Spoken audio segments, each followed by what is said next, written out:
Good morning, everyone, and welcome to my channel. Today we're gonna start with delegation of financial powers.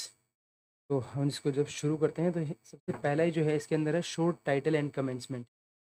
सबसे basically मतलब क्या है delegation of financial powers, मतलब कि जो है फाइनेंशियल पावर्स को किस तरीके से डेलीगेट किया गया है। ठीक है, 1972 के रूल्स हैं हमारी, के बारे में पढ़ लेते हैं। मतलब these rules may called delegation of financial power 1978 है। ठीक है, and they shall come into force with effect from first day of August 1978। तो ये इंपॉर्टेंट है कि ये कब से आते हैं, फर्स्ट डे ऑफ 1978 से।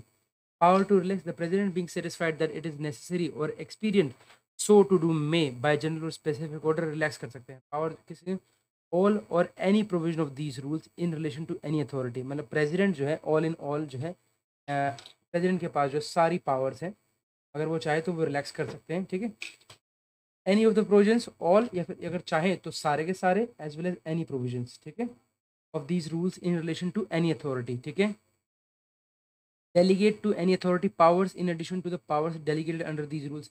डेलीगेट भी कर सकते हैं वो पावर। बेसिकली क्या है इनका, कि ये जो है जितने भी प्रोविजंस है ऑल और any of these rules in relation to any authority, मतलब चाहे कोई भी अथॉरिटी हो जिसको भी उन्होंने पावर दे रखी है, चाहे तो वो उनके ऑल या फिर कोई भी एक दो जितने भी चाहें वो प्रोविजंस को इन रूल के अकॉर्डिंग रिलैक्स कर सकते हैं। दूसरा, डेलीगेट करते हैं, किसी को अगर और देना चाहें तो वो डेलीगेट भी कर सकते हैं to any authority powers in addition to the powers delegated under these rules. चाहे तो रिड्यूस भी कर सकते हैं, जो भी पावर्स डेलीगेट कर रखी है उन्होंने उसको चाहे तो रिड्यूस भी कर सकते हैं to any authority to such extent as may be specified in the order. Impose condition भी इम्पोज करना चाहे तो कंडीशन भी इम्पोज कर सकते हैं in addition to those qualified specified in this rule, and for reasons to be specified withdraw any authority for all or any of the power delegated under these rules for reasons to be specified, और for reasons to be specified withdraw भी कर सकते हैं। ठीक है, for reasons to be specified मतलब कि जो है रीजन स्पेसिफाई करने के लिए उनको reasons to be specified withdraw any authority or any of the powers delegated under these rules, मतलब वो जो चाहें तो डेलीगेट कर सकते हैं, रिड्यूस कर सकते हैं, इम्पोज कर सकते हैं और विड्रॉ कर सकते हैं। ठीक है, तो डेफिनेशन की बात करते हैं, डेफिनेशन क्या क्या है। यहाँ पर देखिए, एडमिनिस्ट्रेटर का मतलब कौन है। Administrator means an administrator of a union territory. ठीक है, by whatever name designated. ठीक है, appropriation means the assignment to meet specified expenditure of funds included in the primary unit of appropriation. Appropriation का मतलब क्या है, यहाँ पर ये इंपॉर्टेंट है। अप्रोप्रिएशन का मतलब होता है that is the assignment to meet specified expenditure. जब आपको जो है कोई भी असाइनमेंट दिया, मीन्स द असाइनमेंट, वो assignment to meet the specified expenditure, जो आप जो है उस स्पेसिफाइड एक्सपेंडिचर से मीट करते हैं, क्या, of funds included in a primary unit of appropriation, और जो कि इंक्लूड होता है प्राइमरी यूनिट ऑफ अप्रोप्रिएशन के लिए। ठीक है, अभी ये इसमें एक वर्ड जो आया अप्रोप्रिएशन, जैसे हमें ये वर्ड क्लियर नहीं हुआ है, बट जैसे जैसे हम इसको पढ़ेंगे वैसे वैसे it will be clear to us. ठीक है, वैसे अगर हम अप्रोप्रिएशन का मतलब जानना चाहें तो अप्रोप्रिएट होता है, मतलब हम जो समझते हैं उसको, अप्रोप्रिएट का मतलब होता है कि हम किसी को कोई चीज़ देना। ठीक है, जैसे हमने ये जो है इतना चीज़ हमने इसको अप्रोप्रिएट कर दिया, मतलब सूटेबल और right for a particular situation. ठीक है, एक्सेट्रा, किसी परिस्थिति, व्यक्ति या उपयोग के लिए उपयुक्त करना या उचित करना। ठीक है, तो इसको ये अप्रोप्रिएट है। अप्रोप्रिएट नहीं, अप्रोप्रिएशन इन बजट या अकाउंटिंग, इन बैंकिंग, बजट में इसका मतलब बता दीजिए। That is what is appropriation in a budget. Appropriation money is set aside for a specific purpose. ठीक है, अप्रोप्रिएशन का मतलब है, यहाँ पर लिख लीजिए, when money is set aside for a specific purpose, मतलब पहले से आपने उसको अप्रोप्रिएट कर दिया। ठीक है, इस पर्पस के लिए कि भाई ये वाला जो पैसा है ये वाला मुझे यहाँ स्पेंड करना है, तो ये अप्रोप्रिएशन हो गया। ठीक है, तो अप्रोप्रिएशन का मतलब क्या होता है, appropriation means the assignment to meet specified expenditure. ठीक है, टू मीट द असाइनमेंट, ठीक है, मीन्स द असाइनमेंट, कोई भी जो असाइनमेंट है, ठीक है, टू मीट स्पेसिफाइड एक्सपेंडिचर, ताकि उस स्पेसिफाइड एक्सपेंडिचर को मीट करने के लिए, कि हमें पता है कि इसमें इतना खर्चा आएगा। ठीक है, तो कोई भी असाइनमेंट, कोई भी एक जो काम है, ठीक है, to meet the specified expenditure, वो एक्सपेंडिचर जो हमें पता है कि इस पर ये इतना खर्चा आएगा, एक्सपेंडिचर ऑफ फंड्स, ठीक है, included in a primary unit of appropriation, जो कि प्राइमरी यूनिट ऑफ अप्रोप्रिएशन, मतलब जब स्टार्टिंग देते हैं ना, एक तो होता है प्राइमरी, दूसरा क्या होता है सप्लीमेंट्री भी आता है, तो उसको हम अप्रोप्रिएशन, उसको हम री अप्रोप्रिएशन बोलते हैं। जब आपको बजट के अंदर, जब स्टार्टिंग में एकदम वेरी फर्स्ट टाइम पर जब आप जो है प्राइमरी यूनिट ऑफ अप्रोप्रिएशन करते हैं, ठीक है, ठीक है, तो उस टाइम पे जो आप फंड किसी भी चीज़ के लिए रखते हैं ना, दैट इज कॉल्ड अप्रोप्रिएशन। तो appropriation means the assignment to meet specified expenditure means वो। अप्रोप्रिएशन का मतलब यहाँ पर वो अमाउंट नहीं कह रहा है, ये क्या कह रहा है? Appropriation means the assignment means वो असाइनमेंट टू मीट वो असाइनमेंट। ओके, यहाँ पर असाइनमेंट का मतलब मुझे लगता है कि यहाँ पर मनी है। यहाँ पर जो असाइनमेंट का मतलब वो मनी है। यहाँ पर मीन्स द असाइनमेंट मतलब वो पैसा to meet the specified expenditure of funds. ठीक है, जिसको आप जो स्पेसिफाइड एक्सपेंडिचर में आपने पहले स्पेसिफाई कर रखा है एक्सपेंडिचर ऑफ फंड्स में, उसको मीट करने के लिए। ठीक है, included in a primary unit of appropriation, जो कि प्राइमरी यूनिट ऑफ अप्रोप्रिएशन में हमें मिला है। ठीक है, थोड़ा थोड़ा समझ में आया है, अभी इसको धीरे धीरे और क्लैरिफाई करते चलेंगे। कंटिंजेंट एक्सपेंडिचर क्या होता है? तो देखिए, कंटिंजेंट एक्सपेंडिचर का मतलब होता है means all incidental and other expenditure. Contingent का मतलब होता है, कंटिंजेंट मतलब होता है जैसे इमरजेंसी में कुछ भी आना, ठीक है, उसको बोलते हैं कंटिंजेंट एक्सपेंडिचर में। ठीक है, तो यहाँ पे देख लेते हैं हम थोड़ा वर्ड्स, क्योंकि ये क्या है, थोड़ा सा हमारे पास टिंजेंट मीनिंग देख लेते हैं सबसे पहले। मतलब a group of people from the same country who are attending an event. Okay, a group of armed forces. Contingent meaning in banking, business, economics में बता दीजिए। That is a contingency is a potentially negative event that may occur in the future. ठीक है, तो कुछ भी economy recession आ गया या हम जैसे क्या कंटिंजेंट आ गया, मतलब कि इमरजेंसी एक तरीके से। आप कंटिंजेंट का मतलब लिखिए यहाँ पर emergency, so that you can know about it। Contingency fund है क्या एक्चुअली? कंटिंजेंट एक्सपेंडिचर मतलब है कोई भी means all incidental and other expenditure including expenditure on stores which is incurred for the management of an office, for the working of a technical establishment such as laboratory, workshop, industrial installation, store depot, office expenses and the like, but does not include any expenditure which has been specifically classified as falling under some of the head of expenditure such as works, tools and point and plant। ठीक है, तो यहाँ पर कहता है all incidental मतलब जो है इंसिडेंट की वजह से आए। ठीक है, इंसिडेंटल मतलब समझते हैं आकस्मिक एक तरीके। इंसिडेंटल, इंसिडेंटल का मतलब होता है कि कोई भी happening is part of something, something more important. ठीक है, happening as part of something more important मतलब उसकी वजह से कुछ निकल के आए। ठीक है, तरीके से। तो ऑल इंसिडेंटल, इंसिडेंट का मतलब लिख लीजिए आप। कंटिंजेंट आपने बताया यहाँ पर, देखिए सबसे पहले contingent is a potentially negative event, okay, that may occur in the future, जो कि फ्यूचर में हो सकता है। ठीक है, लेकिन वो नेगेटिव इवेंट है, बोलते हैं कंटिंजेंट। तरह से कोई भी पोटेंशियली नेगेटिव है वो आपका। ठीक है, that is potentially negative event है that may occur in future. Negative event may occur in future, हो सकता है कि वो फ्यूचर के अंदर हो जाए। ठीक है, देन इंसिडेंटल मतलब क्या होता है? इंसिडेंटल का मतलब होता है happening as part of something more important, तो मतलब उसका पार्ट है, तो that is happening as part of something more important, मतलब कोई एक चीज जो है वो इम्पोर्टेंट है और उसका पार्ट है ना वो, तो that becomes the incidental part. तो कंटिंजेंट एक्सपेंडिचर का मतलब क्या हुआ यहाँ पर? कंटिंजेंट एक्सपेंडिचर मीन कि जो भी इंसिडेंटल मतलब जो उस मेन पार्ट की वजह से जो भी इंसिडेंटल पार्ट हो रहा है, और अदर एक्सपेंडिचर मतलब कि जो मेन पार्ट है वो along with all incidental including expenditure on stores. ठीक है, expenditure on stores, okay, which is incurred for the management of an office, for the working of technical establishment such as laboratory, workshop, industrial installation, store, depot, office expenses and the like, but does not include any expenditure which has been specifically classified. लेकिन इसके अंदर वो include नहीं है, कौन कौन से? but it does not include any expenditure which has been specifically classified, जो कि specifically classified कर रखा है as falling under some other heads of expenditure। ठीक है, which has been specifically classified as falling under some of the head of expenditure like such as जो works के अंदर पहले से है, टूल्स में है या प्लांट में है, इस तरीके से। तो वो जो है जो पहले स्पेसिफाइड कर रखा है वो नहीं है, उसको छोड़ के उसमें मेन में या फिर कोई भी इंसिडेंटल में, दैट इज कॉल्ड आपका कंटिंजेंट एक्सपेंडिचर। ठीक है, थोड़ा थोड़ा क्लियर हुआ है? Don't worry, we will keep repeating and keep downloading this thing. Next बोलता है department of the central government. Now department of the central government का मतलब क्या? मीन्स कोई भी एक ministry, department of the central government as notified from time to time and includes the planning commission. यहाँ पर इनको जो है, देखिए हम आप बोलते हैं यहाँ पर इसमें इस एक्ट के अंदर दे रखा है कहीं कहीं डिपार्टमेंट ऑफ सेंट्रल गवर्नमेंट। तो डिपार्टमेंट ऑफ सेंट्रल गवर्नमेंट का मतलब क्या है? इट मीन्स कोई भी मिनिस्ट्री हो गया कोई भी डिपार्टमेंट हो गया, ठीक है, central government as notified and includes, और इसके अंदर इंक्लूड कर रहा है किस किस चीज़ को, जैसे प्लानिंग कमीशन भी, वो भी है आपका, प्लानिंग कमीशन हो गया, डिपार्टमेंट ऑफ पार्लियामेंट्री अफेयर हो गया, प्रेसिडेंट सेक्रेटेरिएट हो गया, वाइस प्रेसिडेंट सेक्रेटेरिएट हो गया, कैबिनेट सेक्रेटेरिएट हो गया, प्राइम मिनिस्टर ऑफिस हो गया, that means all the government office basically, ठीक है, क्योंकि मिनिस्ट्री करने से तो और सब गवर्नमेंट ऑफिस आ ही गए।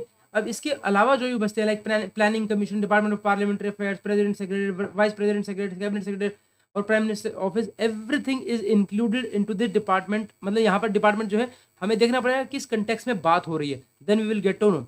और यहाँ पे फाइनेंस मिनिस्ट्री का मतलब that is ministry of finance, तो मतलब finance ministry of the central government, provided that in any department of the central government where the integrated finance advice scheme is in force and the integrated financial advisor of the department will, subject to the provision by the Ministry of Finance and subject to such general or special order as may be issued in the behalf that ministry, exercise all or any of the powers of that ministry beyond those delegated to the said department by or under these rules। यहाँ पर कहना क्या चाह रहा है, यहाँ पर सिर्फ ये कह रहा है कि फाइनेंस मिनिस्ट्री वाला हो गया फाइनेंस मिनिस्ट्री, लेकिन फाइनेंस मिनिस्ट्री के साथ साथ में भी यहाँ पर क्या होता है, जो आपका ई पार्ट बोल रहा है इसके अंदर, यहाँ पे इसमें एक्चुअली नहीं है, मैं आपको बता रहा हूँ।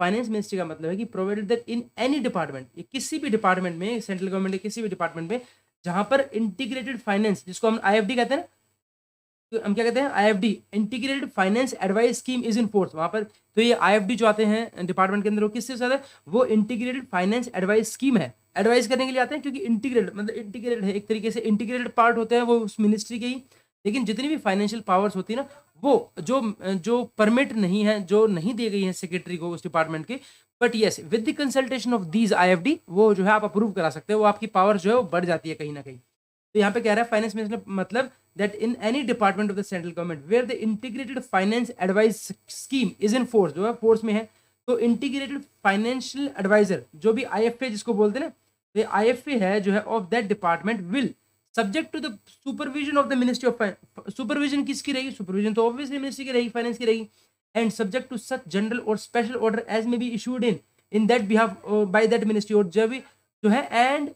एक तो सबसे पहले वो सुपरविजन किसके अंडर में रहेंगे, सुपरविजन रहेंगे वो मिनिस्ट्री ऑफ फाइनेंस के अंडर में, and subject to such general, या तो कोई जनरल या फिर कोई स्पेशल ऑर्डर्स होंगे अगर, मे be issued in this behalf by the ministry, अगर उस मिनिस्ट्री के भी कोई स्पेशल ऑर्डर्स हैं या कुछ करके, तो वो क्या करेंगे, इन सबको मद्देनजर रखते हुए दिस IFD वो क्या करेगा, this IFD will exercise all और any of the powers of that ministry, वो क्या करेंगे, वो जो पावर्स है ना, उस पावर मिनिस्ट्री की पावर या तो सारी या फिर जो भी पावर्स उस मिनिस्ट्री के पास हैं वो, ठीक है, और any of the powers of that ministry beyond those delegated to the said department और अंडर दीज रूल्स, बियॉन्ड जो भी उस मिनिस्ट्री के बियॉन्ड हैं, ठीक है, beyond those delegated to the said department, उस डिपार्टमेंट को जो पावर्स नहीं दी गई है ना, वो भी एक्सरसाइज कर सकते हैं with the help of on the advice of the IFD। ये बहुत इंपॉर्टेंट है कि ये किस तरीके से आया है। नेक्स्ट बात करते हैं हेड ऑफ द डिपार्टमेंट। देखिए head of the department in relation to an office or offices under his administrative control means an authority specified in Schedule 1 and includes such other authority or person or as the concerned department in the central government may by order specify a head of department, provided that such person is the head of an identifiable organization and the minimum of his revised scale of pay is not lower than that of a deputy secretary to the government of India। मतलब deputy secretary से उसका जो है वो कम नहीं होना चाहिए, उनकी जो रिवाइज स्केल पे है ना, उनकी जो भी HOD है यहाँ पर, उनकी रिवाइज स्केल ऑफ पे है is not lower than that of मतलब जो भी HOD होगा ना, वो कम से कम जो है गवर्नमेंट ऑफ इंडिया के अंदर कौन होगा, कम से कम डेप्यूटी सेक्रेटरी होंगे। तो ये बात इंपॉर्टेंट है कि यहाँ पर HOD का मतलब क्या है, दैट इज HOD मीन्स, ठीक है, ये बात याद रखने वाली है कि HOD का मतलब क्या है, head of the department in relation to any office, ठीक है, head of the department in relation to an office और offices under the administrative control, ठीक है, हेड ऑफ डिपार्टमेंट की अगर हम बात करें in relation to an office, किसी भी रिलेशन ऑफिस में, और ऑफिस अंडर हिज एडमिनिस्ट्रेट, जो भी उस डिपार्टमेंट के अंडर में, एक डिपार्टमेंट के जैसे एक मिनिस्ट्री है, जैसे आप लगा लीजिए कोई मिनिस्ट्री लगा लीजिए, जिसके अंडर जैसे मिनिस्ट्री ऑफ लगाया आपने कॉमर्स लगा लिया, ठीक है, अब कॉमर्स के अंदर में DPIIT भी है, ठीक है, तो ये यहाँ वाले केस की बात कर रहे हैं जहाँ पर उस मिनिस्ट्री के अंदर में अलग से जो डिपार्टमेंट आ रहे हैं, ठीक है। तो जैसे अगर आप बात करें, एक और थी आपका जिसमें डिपार्टमेंट ऑफ फार्मास्यूटिकल्स भी है, फर्टिलाइजर भी आता है, और एक और भी है, राइट। तो इस तरीके से क्या है, हमें देखना है कि यहाँ पर हेड ऑफ द डिपार्टमेंट की बात हो रही है, ताकि वो वाले वहाँ पर जो जैसे हमने CCS कंडक्ट रूल पढ़ा, वहाँ हेड ऑफ द डिपार्टमेंट कौन थे, वहाँ हेड ऑफ द डिपार्टमेंट मतलब सेक्रेटरी की बात हो रही थी। लेकिन यहाँ पर जो हेड ऑफ द डिपार्टमेंट है वो किसकी बात हो रही है, यहाँ पर जो है head of the department that is in relation to an office और office is under his administrative control. ये बहुत इंपॉर्टेंट है कि यहाँ पर उन ऑफिस की बात हो रही है, it is in relation to an office या office is under his administrative control. वो उस मिनिस्ट्री के एडमिनिस्ट्रेटिव कंट्रोल में है, मतलब अंडर मिनिस्ट्री है वो एक तरीके से, ठीक है। मिनिस्ट्री के अंदर जो है वो उनको बोलते हैं यहाँ पर, तो अंडर मिनिस्ट्री है ये। Means an authority specified in schedule 1 and includes such other authority or person as concerned department in the central government may by order जो है सेंट्रल गवर्नमेंट जो है by order specify at the as the head of the department, जिसको वो specify करे उसको हम head of the department बोलेंगे यहाँ पे, ठीक है। तो provided that such a person is the head of the identified organization and the minimum of his revised scale of pay is not lower than a deputy secretary। तो head of the office जो है कम से head of the department जो है कम से कम आपके deputy secretary rank के होंगे। और यहाँ पर हेड ऑफ ऑफिस का मतलब क्या है, means a gazetted officer declared as such rule 14 as such under rule 14 of these rules. वैसे है जो हमने देखा हेड ऑफ ऑफिस जो है यूजली क्या होता है वो अंडर सेक्रेटरी लेवल का होता है, लेकिन यहाँ पर क्या है रूल 14 के अंदर इसमें पूरा बता रखा है। तो जैसे जैसे हम आगे बढ़ेंगे विल गेट टू नो क्या होगा क्या।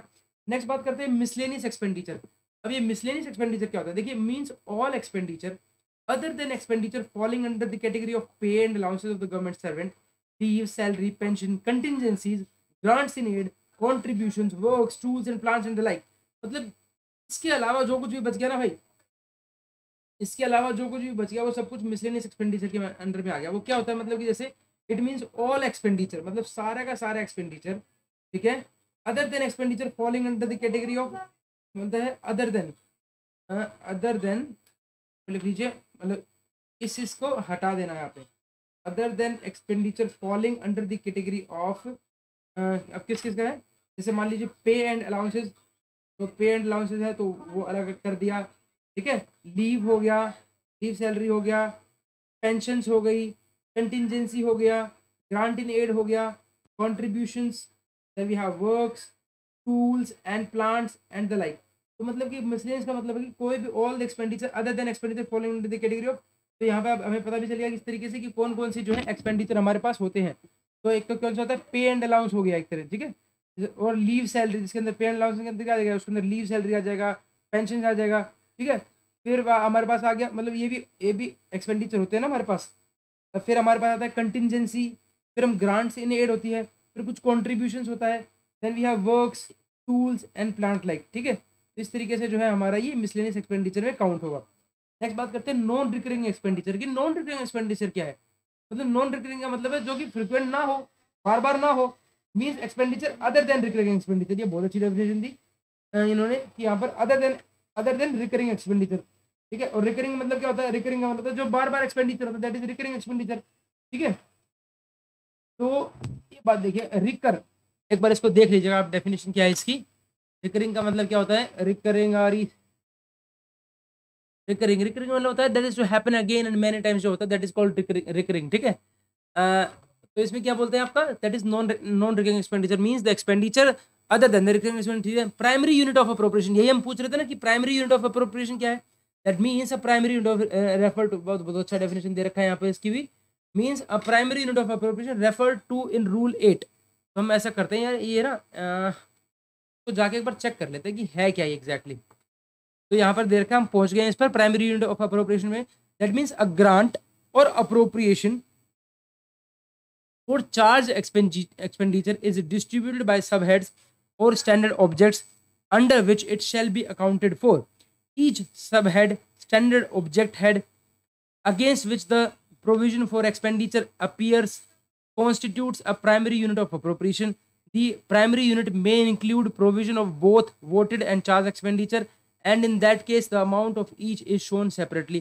अच्छा ठीक है, कुछ भी समझ में नहीं आया, लेकिन हाँ इतना समझ में आ गया कि ये प्राइमरी यूनिट ऑफ अप्रोप्रिएशन क्या होता है, ठीक है। कुछ एग्जांपल्स दे रखे हैं।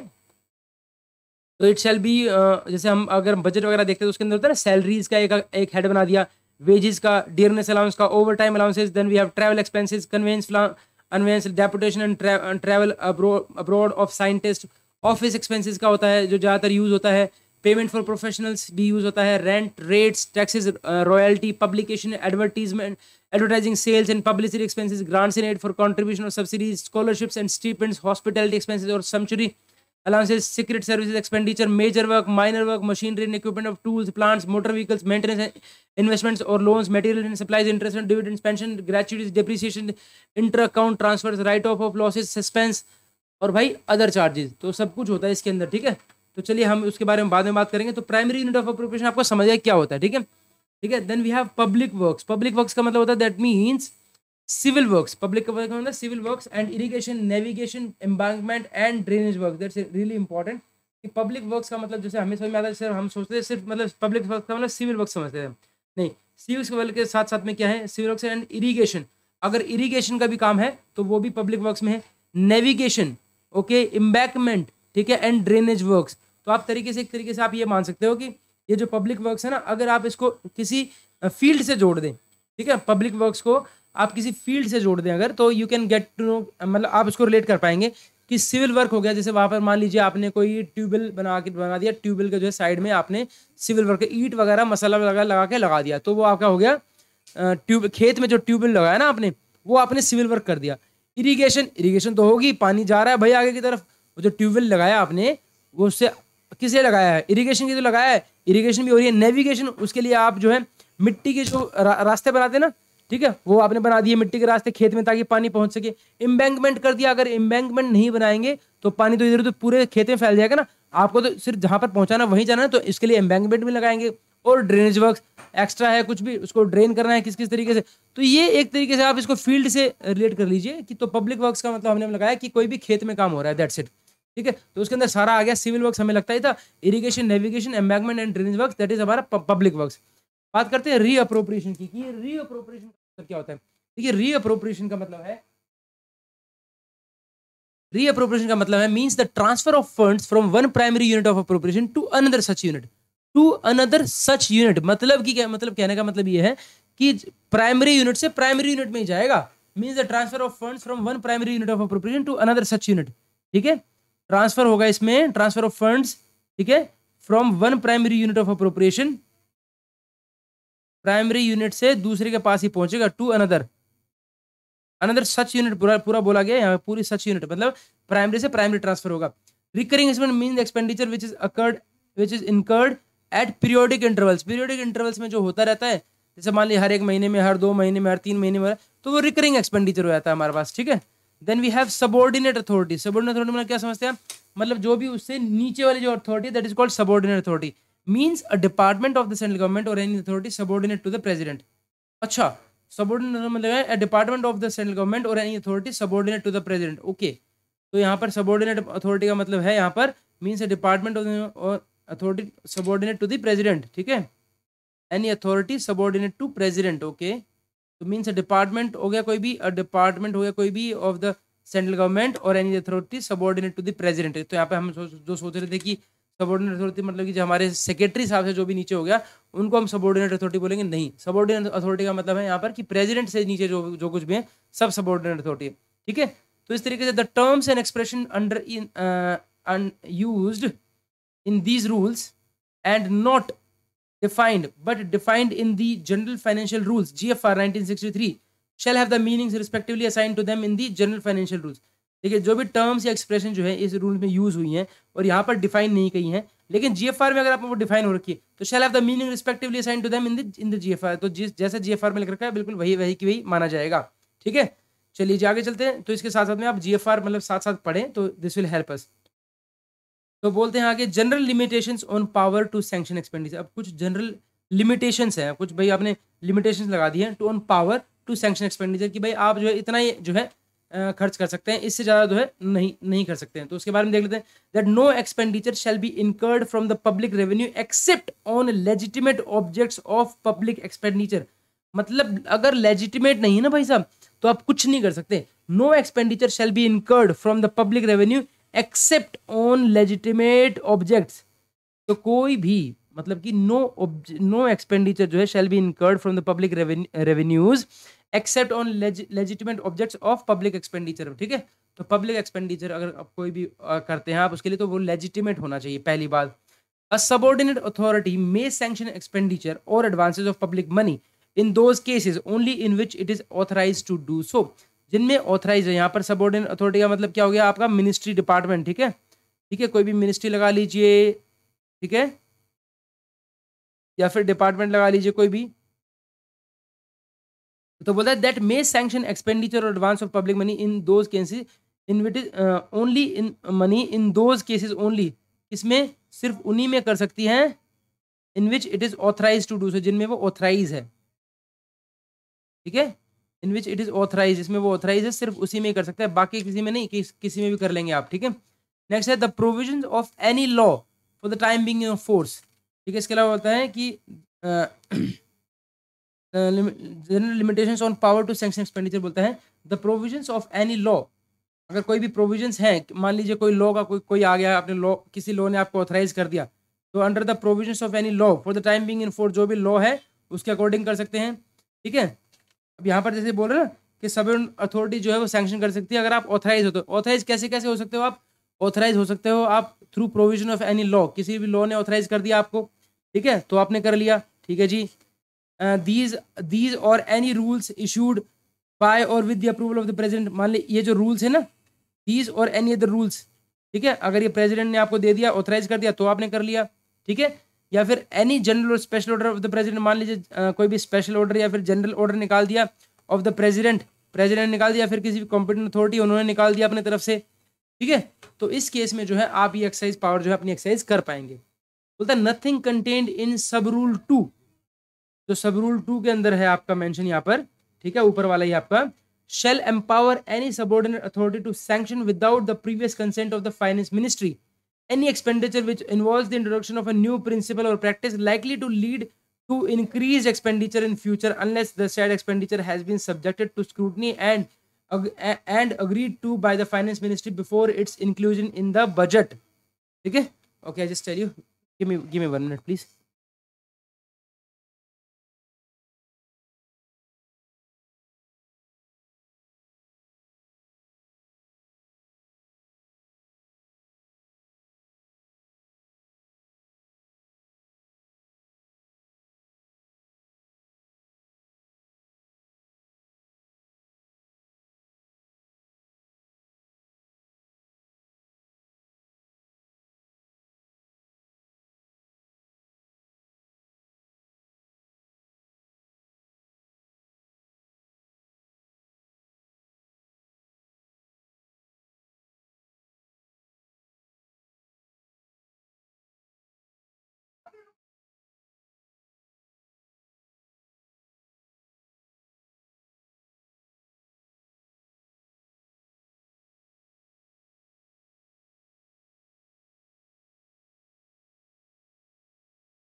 All right, let's continue this. Yes, तो ये कह रहा है कि nothing contained in sub rule 2, मतलब ये जो ऊपर जो प्रोविजन दे रखे हैं कि अगर कोई भी लॉ आपको टाइमिंग फोर्स में आपको अलाउ करता है, या फिर प्रेसिडेंट किसी या फिर ये रूल्स जो है करते हैं with the approval of the president, या फिर जनरल और special order by the president, ये अगर होता है, ठीक है, तो जो है, तो इन केसेस में कह रहा है nothing in these rules of condition shall empower any, मतलब ये जो है आपको किसी तरह से एम्पावर नहीं करी कोई भी सबऑर्डिनेट अथॉरिटी को to sanction without the previous consent of the finance ministry, मतलब ये जो है एक तरह से आपको एम्पावर नहीं करती दैट यू कैन सैंक्शन जो है without the previous consent of the finance ministry, आप कुछ भी कर सकते हो, ठीक है, of the ministry any expenditure which involves the introduction, और स्पेशली कौन सा एक्सपेंडिचर, एनी एक्सपेंडिचर, ये कंटिन्यूस में है, दैट इज कोई भी ऐसा expenditure that involves the introduction of new principle, जिसमें जो है नया प्रिंसिपल इन्वॉल्व होगा, और practice likely to lead to increase expenditure in future. ठीक है,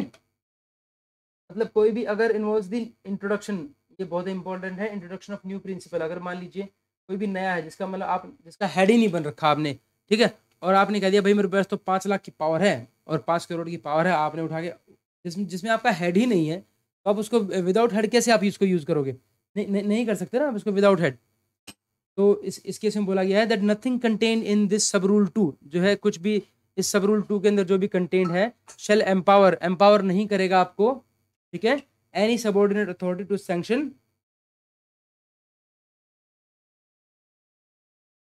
without the previous consent of the finance ministry. ठीक है,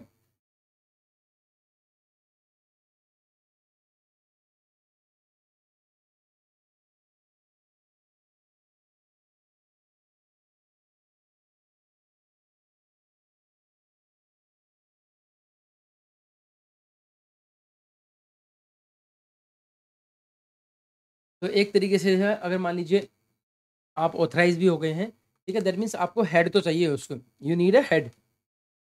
तो जो है इन इन जो भी दे रखा है आपको, nothing contain in this shall empower, nothing contain in this sub rule 2 shall empower the subordinate to sanction the subordinate authority. यहाँ पर सबऑर्डिनेट अथॉरिटी का मतलब क्या है? यहाँ पर है मिनिस्ट्रीज का मतलब। ठीक है, जो है ना आपको मिनिस्ट्री जो है to sanction without the previous consent of the finance ministry an expenditure which involves in the introduction of new principle और प्रैक्टिस लाइकली टू लीड, कोई भी या तो न्यू प्रिंसिपल इंट्रोड्यूस हो रहा है और या फिर कोई भी ऐसी प्रैक्टिस लाइकली टू लीड जिससे क्या हो रहा है, इंक्रीज एक्सपेंडिचर हो रहा है। ठीक है, इन फ्यूचर जिसका बढ़ेगा, unless the said expenditure has been subjected to scrutiny.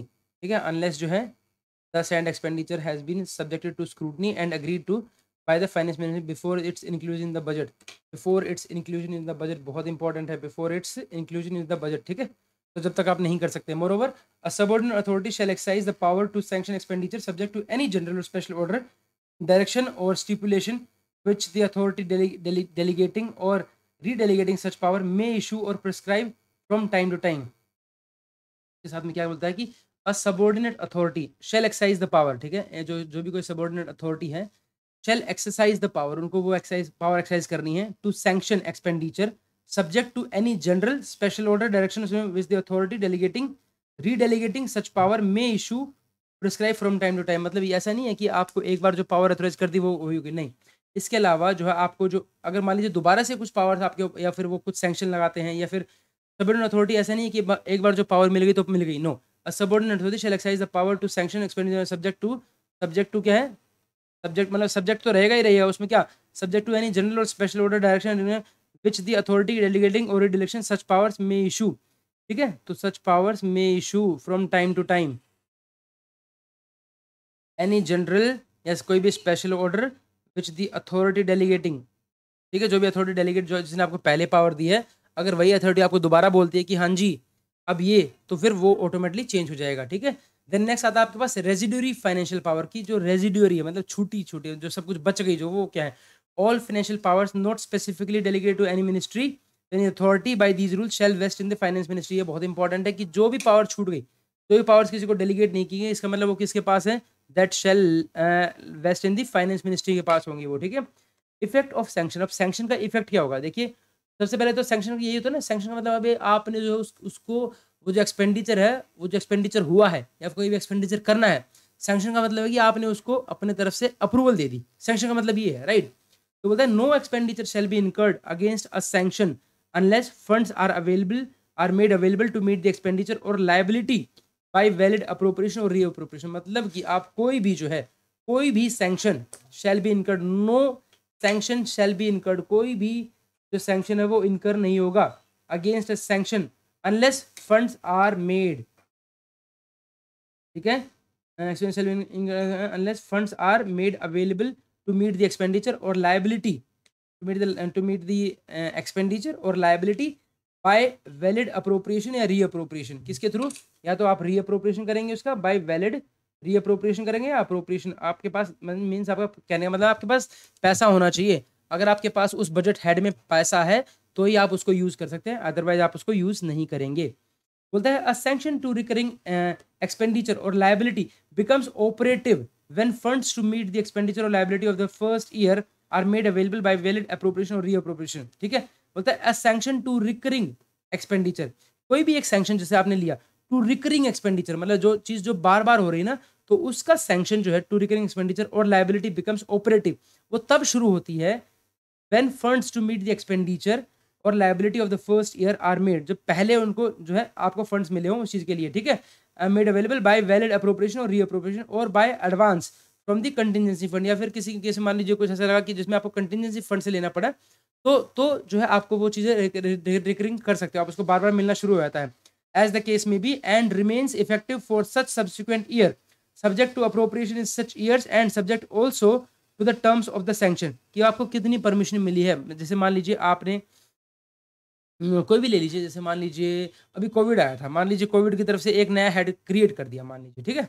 जब एक नया हेड क्रिएट हो गया तो वो जो हेड क्रिएट हुआ है वो सिर्फ ये 19 20 21 तक चलेगा, ठीक है, क्यों, क्योंकि सिर्फ वो उसको काउंटर करने के लिए था, ऐसा नहीं है कि वो चलता ही रहेगा। तो ये कह रहा है कि जैसे अ सैंक्शन टू रिकरिंग एक्सपेंडिचर, उसको बार बार रिकरिंग करने की जो परमिशन है ना, और लाइबिलिटी बिकम्स ऑपरेटिव, वो तब शुरू होती है when funds to meet the expenditure or liability of the first year are made available, जब आपको पहले पहले वाले के पैसे मिल जाते हैं, ठीक है, when funds to meet the expenditure or liability of the first year are made available, जब आपको फर्स्ट टाइम दे दिया, ठीक है, बाय वैलिड अप्रोप्रिएशन, तब आपको वो लाइबिलिटी शुरू होती है। तो एन ये क्या कहता है, अ सैंक्शन, कोई भी एक सैंक्शन है to recurring expenditure, sanction to recurring expenditure, कोई भी एक सैंक्शन है जो रिकरिंग एक्सपेंडिचर जो है बार बार हो रहा है, और लाइबिलिटी बिकम्स ऑपरेटिव, वो कब कब ऑपरेटिव होती है, वो that becomes operative when funds to meet the expenditure और लाइबिलिटी जो है फर्स्ट ईयर में are made available by the appropriation, ठीक है, और बाय, और या फिर किसके द्वारा, और by an advance from the contingency fund, या तो आपको कंटिजेंसी फंड के दिया, एज द केस में be, and remains effective for the year subsequent year subject to appropriation in such years, तो उसमें भी क्या रहेगा, is subject to appropriation in the such years, and also subject to terms of the sanction, and subject to terms of the sanction की, उस sanction की terms क्या क्या है उसके ऊपर डिपेंड करेगा। नेक्स्ट बोलता है provision of funds by parliament, अब क्या क्या प्रोविजन है फंड्स के बाय पार्लियामेंट, देखिए, demand for grants and appropriation for charge expenditure are presented to parliament on behalf of appropriate ministry or on authority concerned only after the demands have been voted and the necessary appropriation act passed by parliament, the amount so authorized become available to the ministry of the concern for appropriation or reappropriation to meet sanction expenditure। यहाँ पर एक word आया है, यहाँ पर charge expenditure, ये charge expenditure word जो है बहुत इंपॉर्टेंट है, इसको देख लीजिए होता क्या है। ये दो टाइप के चार्ज होते हैं, एक होता है चार्ज एक्सपेंडिचर, एंड देंगे तो आ जाएगा, एंड वोटेड एक्सपेंडिचर, ठीक है। तो अभी चार्ज एक्सपेंडिचर क्या होता है देख लेते हैं। देखिए, charge expenditure is government spending that must be paid without a vote, ठीक है, it means that regardless of whether the budget is approved by parliament these payments will be provided. Charge expenditure are also known as non votable expenditure. ये definition बहुत अच्छी दे रखी है, लिख लीजिए इसको जहां पर भी आपकी बुक है, इसका मतलब होता क्या है, ठीक है। तो मैं तो लिख रहा हूँ इसको, देखिए, demands for grants for appropriation for charge expenditure are presented, ठीक है, क्योंकि जब तक ये वर्ड्स क्लियर नहीं होंगे, जब तक कुछ फायदा नहीं है, हम नहीं कर पाएंगे इसको, ठीक है। अब लिखा हमने चार्ज एक्सपेंडिचर पहले, तो चार्ज एक्सपेंडिचर हम कहते हैं क्या क्या होता है।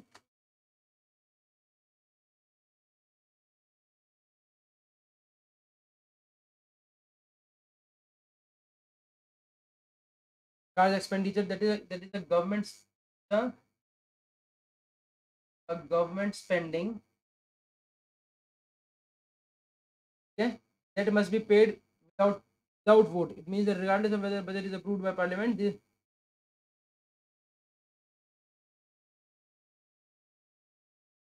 that paid without a vote, कोई वोट नहीं होती है, ठीक है। मीन्स दैट, मतलब क्या हुआ, means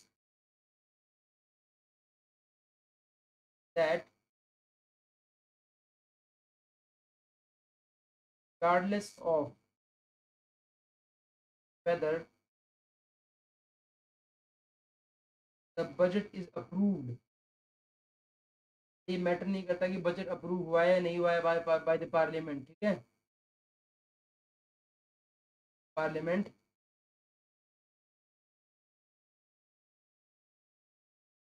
these payments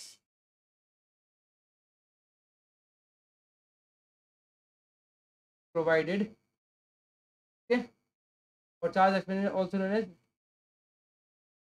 known as non votable expenditure बोलते हैं इसको, ठीक है। तो चार्ज एक्सपेंडिचर होता है, तो बोलते हैं दूसरा क्या यहाँ पे बोलते हैं डिमांड फॉर ग्रांट्स। अब ये डिमांड फॉर ग्रांट्स क्या होता है, डिमांड फॉर ग्रांट्स का मतलब होता है जो भी पैसा आप मिनिस्ट्री डिमांड करती है, demand for grants.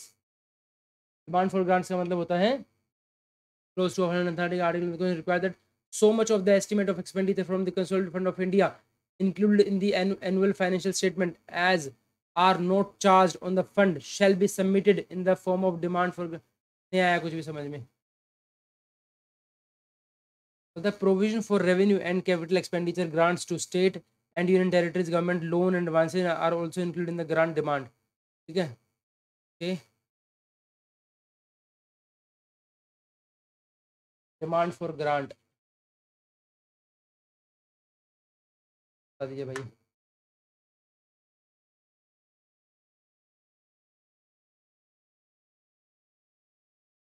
The demand for grant includes provision with respect to revenue expenditure, capital expenditure, grants to state,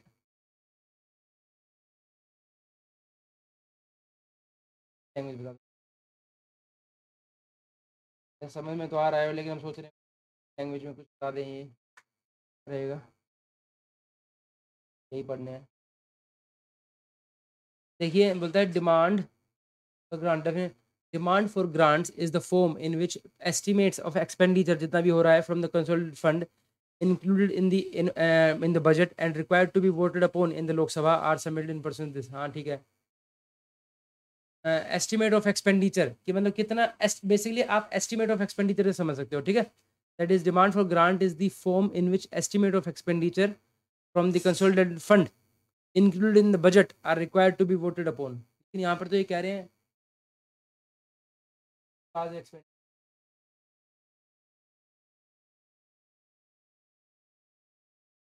demand for grants and appropriation for charge expenditure.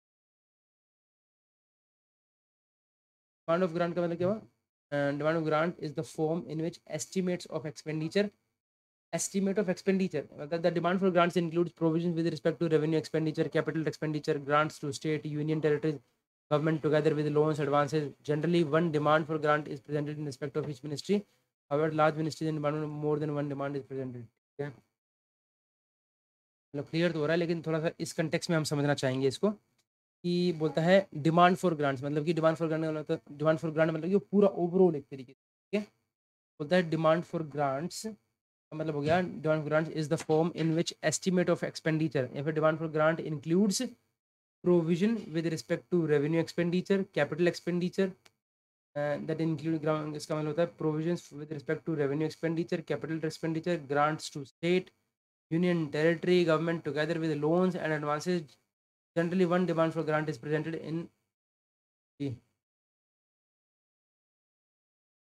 one demand for grant is presented in respect of each ministry or department. However, the large ministries and departments more than one demand is presented, ठीक है, ये तो ठीक है। The demand for grant includes provisions, कौन कौन से provisions with respect to revenue expenditure, ठीक है, with respect to it includes the provisions with respect to revenue expenditure, ठीक है, capital expenditure, ठीक है, grants to state, union territory governments together with loans, advances, इसका मतलब वो सब कुछ को आप डिमांड फॉर ग्रांट बोलते हैं, ठीक है।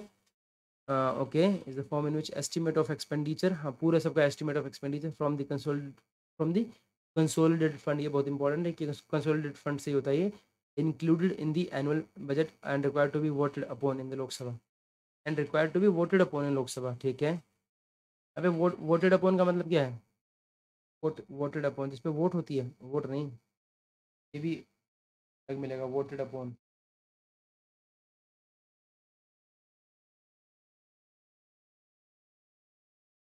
वोटेड अपॉन का मतलब होता है I can tell there is a lot of this voting upon a number of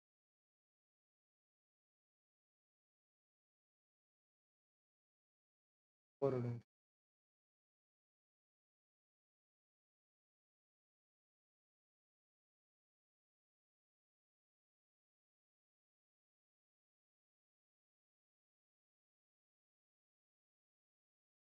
conduct of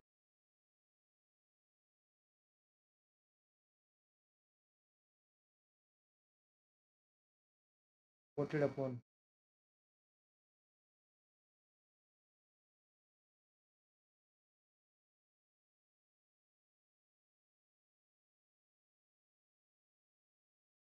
race तो नहीं है ना ये voted upon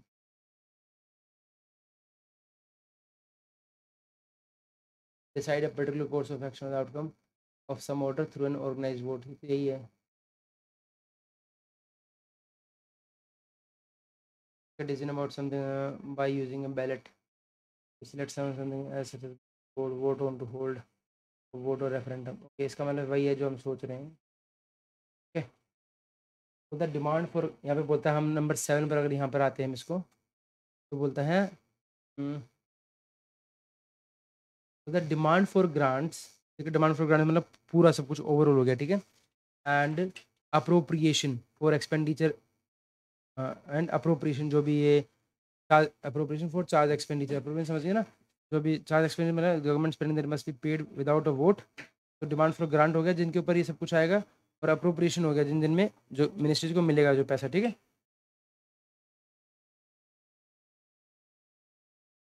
okay are presented to parliament on behalf of approved ministry only after the demands have been voted and necessary demands जो हैं that have been voted and necessary appropriation act passed by parliament the amount so authorized become available to the ministry concerned for appropriation or reappropriation to meet sanction expense ठीक है ये आ गया हमें समझ में ठीक है बट यहाँ पर एक जो वर्ड आ रहा है ना आपका देख लेते हैं एक बार वर्ड आ रहा है आपका यहाँ पर डिमांड फॉर ग्रांट इसको हम थोड़ा लिखना चाहेंगे सो दैट दोबारा हमें आके टाइम ना लगना पड़े ठीक है यहाँ पर जो वर्ड है आपका डिमांड फॉर ग्रांट वो देख लेते हैं आपका हालांकि समझ में आ गया है कि डिमांड फॉर ग्रांट है क्या बट फिर भी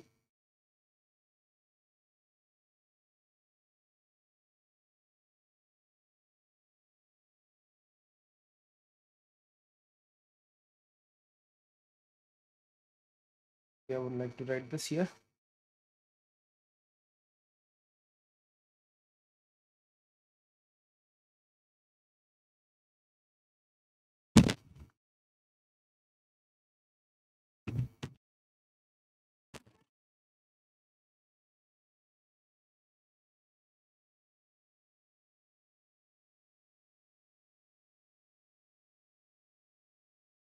है आइडिया है लेकिन रिवाइज करेंगे तो हमारे लिए इम्पोर्टेंट हो जाए जल्दी कर सकते हैं ठीक है तो demand for grant is the form in which estimate of expenditure हम नीचे वाला लिखते हैं ग्रांट इंक्लूड्स क्या क्या सबसे पहले हमें पता होना चाहिए कि इसके अंदर है क्या क्या that includes provision with respect to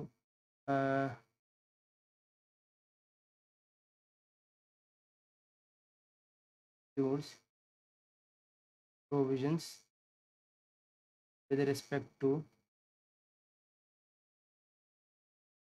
revenue expenditure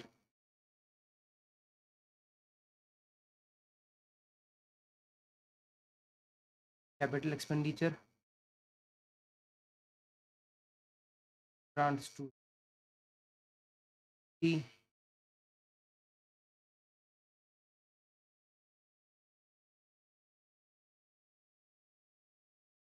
whether with loans and advances okay generally one demand for grant is presented in now demand for grants is the form in which estimates of expenditure fund in which estimates of expenditure yeah estimates grant is form in which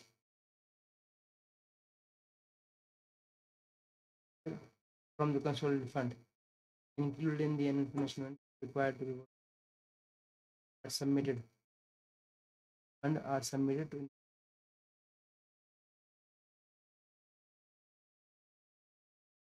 the finance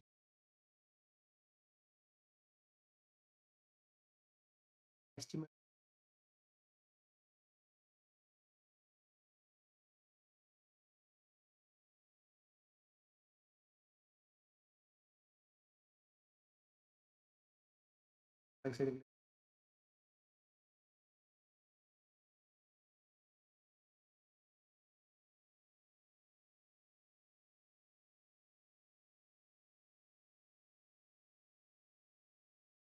dated and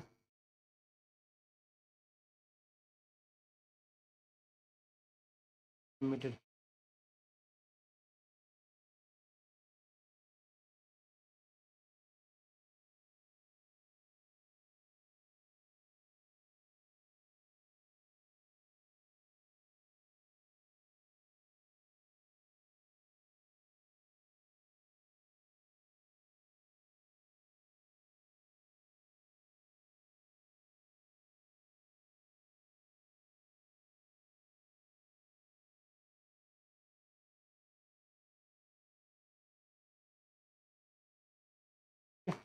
चलिए जी, तो provisions हम देख लेते हैं यहाँ पर क्या क्या बोलता है। प्रोविजंस, प्रोविजन बोल रहा है आपका that is demand for grants and appropriation for charge expenditure are presented parliament. तो हमारी जो भी हमारी डिमांड फॉर ग्रांट्स है, मतलब जो भी हमारा revenue expenditure, capital expenditure, grants to state, ठीक है, लोन्स, एडवांसेस, ये सब कुछ सारी चीज़ें, ठीक है। और जिसको हम एस्टिमेट्स ऑफ एक्सपेंडिचर भी कहते हैं from the consolidated fund, budget के अंदर होता है जिसके ऊपर वोट होती है, ठीक है। ये सब कुछ जो demand for grants and appropriation, appropriation क्या होता है? अप्रोप्रिएशन मतलब कि जो मिनिस्ट्रीज को जो एडवाइस दिया जाता है ना, उसको बोलते हैं अप्रोप्रिएशन। और चार्ज एक्सपेंडिचर, चार्ज एक्सपेंडिचर मतलब होता है that is a government spending that must be paid without a vote, means that regardless of whether the budget is approved by parliament, these payments will be provided, ठीक है। ये non votable होता है। तो demand for grant जिसके ऊपर vote होगी, और appropriation, appropriation for charge expenditure they are presented to parliament on behalf of appropriate ministry, ठीक है। Only after the demands have been voted the appropriation act passed by parliament, the amounts authorized become available to the ministry, ठीक है, for appropriation और reappropriation to meet the sanction expense, ठीक है। ठीक है आपका ये क्लियर हो गया है हमारा। नेक्स्ट बात करते हैं हम प्राइमरी यूनिट्स ऑफ अप्रोप्रिएशन की। प्राइमरी यूनिट्स ऑफ अप्रोप्रिएशन क्या क्या है? देखिए, ग्रांट और अप्रोप्रिएशन और charge expenditure is distributed by sub heads.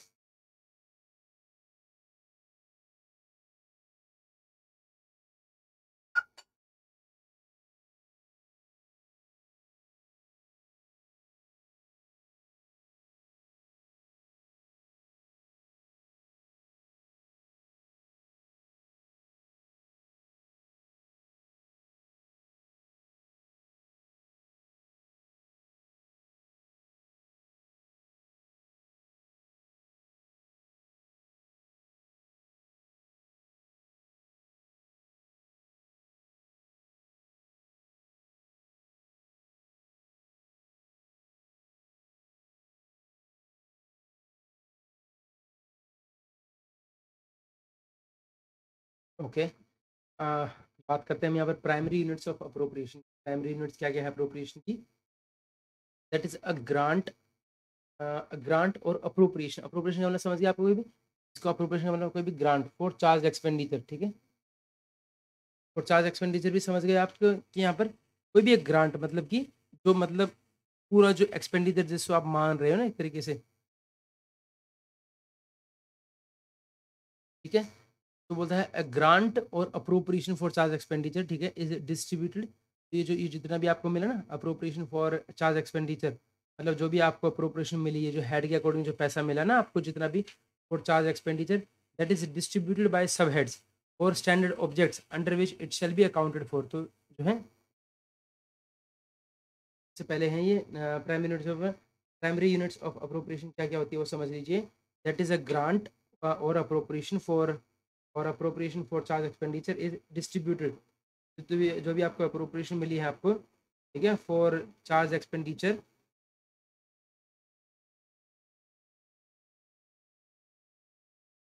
Charge expenditure का मतलब लगा लीजिए आपने जो भी गवर्नमेंट की स्पेंडिंग है वो लगा लीजिए आप, ठीक है।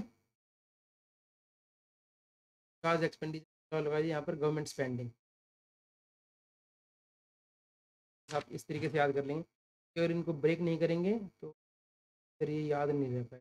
गवर्नमेंट स्पेंडिंग लिखिए, ठीक है। तो डिमांड फॉर ग्रांट्स तो आपका समझ गया, एक ओवरऑल जो है ना, revenue expenditure, capital expenditure, grants to state, सब कुछ आपको एक ओवरऑल जो है डिमांड फॉर ग्रांट्स हो गया। और अप्रोप्रिएशन जो भी मतलब आपको ये जो प्राइमरी यूनिट्स हो गई, और charge expenditure appropriation for government के लिए, ठीक है। तो बोलता है कि ग्रांट और appropriation for charge expenditure is distributed by sub heads और बाय सब हेड्स और standard object heads under under which it shall be accounted for, के लिए वो अकाउंटेड फॉर, अकाउंट फॉर मतलब क्या होता है,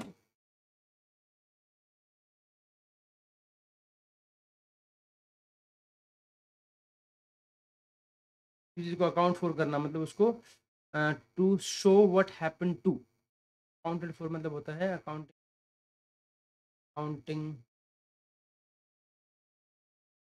no where marked examine explore include investigate, for which होता है ग्रांट और appropriation for charge expenditure is distributed by subheads और standard object under which it shall be accounted for, मतलब उसको under which it shall be accounted for, नहीं है, इसको account for कर लो यार, अपने उसमें ले लो मतलब एक तरीके से, under which it shall be accounted for.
हाँ हम बोलते हैं ऐसा यार, that all accounts that have been accounted for, ठीक है, to know where someone or something is or what has happened to them, especially after an accident. Passengers have now been accounted for. का संज्ञान ले लिया गया एक तरीके से ना, if accounted for किया गया, हिसाब will be a grant or appropriation of for charge expenditure is distributed by subhead number which it shall be accounted for.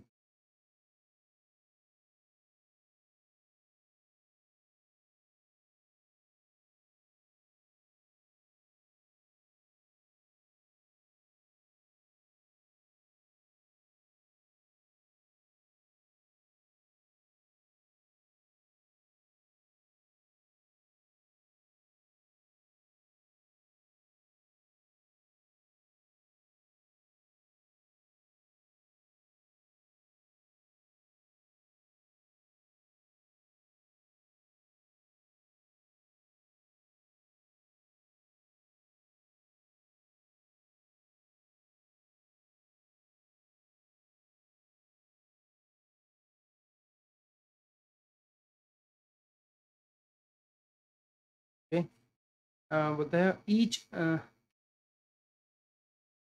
each such subhead or standard object head against which, बोलता है each such subhead क्या है, ये आपके primary head है, फिर उसके नीचे आ गया सब हेड और standard object against which the provision for expenditure appears constitutes a primary unit of provision, बोलता है ईच सच सब हेड, ठीक है, और standard object against which the provision for expenditure appears constitutes a primary unit of appropriation, तो ये primary units of appropriation बनाता है, ठीक है।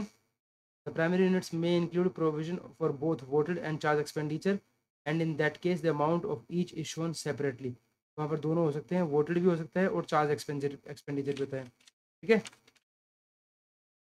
तो प्राइमरी यूनिट ने ना, प्राइमरी यूनिट के अंदर जो है में इंक्लूड कौन कौन से प्रोविजन फॉर बोथ वोटेड और चार्ज। चार्ज कौन सा हो गया, चार्ज होता है जिसके ऊपर जो जो गवर्नमेंट की स्पेंडिंग है, जिनके ऊपर गवर्नमेंट की spending and they are non votable.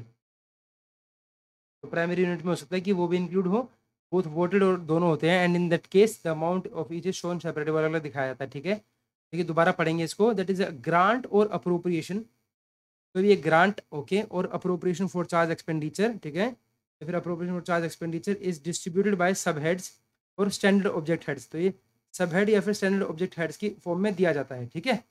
It under which it shall be accounted for, जहाँ पर ये दिया जाना चाहिए। ईच सच सब head against which the provision for expenditure pair constitutes a primary unit. तो ये सब का सब जो है, इन सबको जहाँ पर ये दिया गया है ना, यही जो है, समझ रहे हैं मतलब आपका इसका कहना क्या चाह रहा है। देखिए थोड़ा सा ल्यूसिड, अगर थोड़ा क्लियर करके बताएं क्या है ये। देखिए जो भी हमने जो appropriation for charge expenditure, appropriation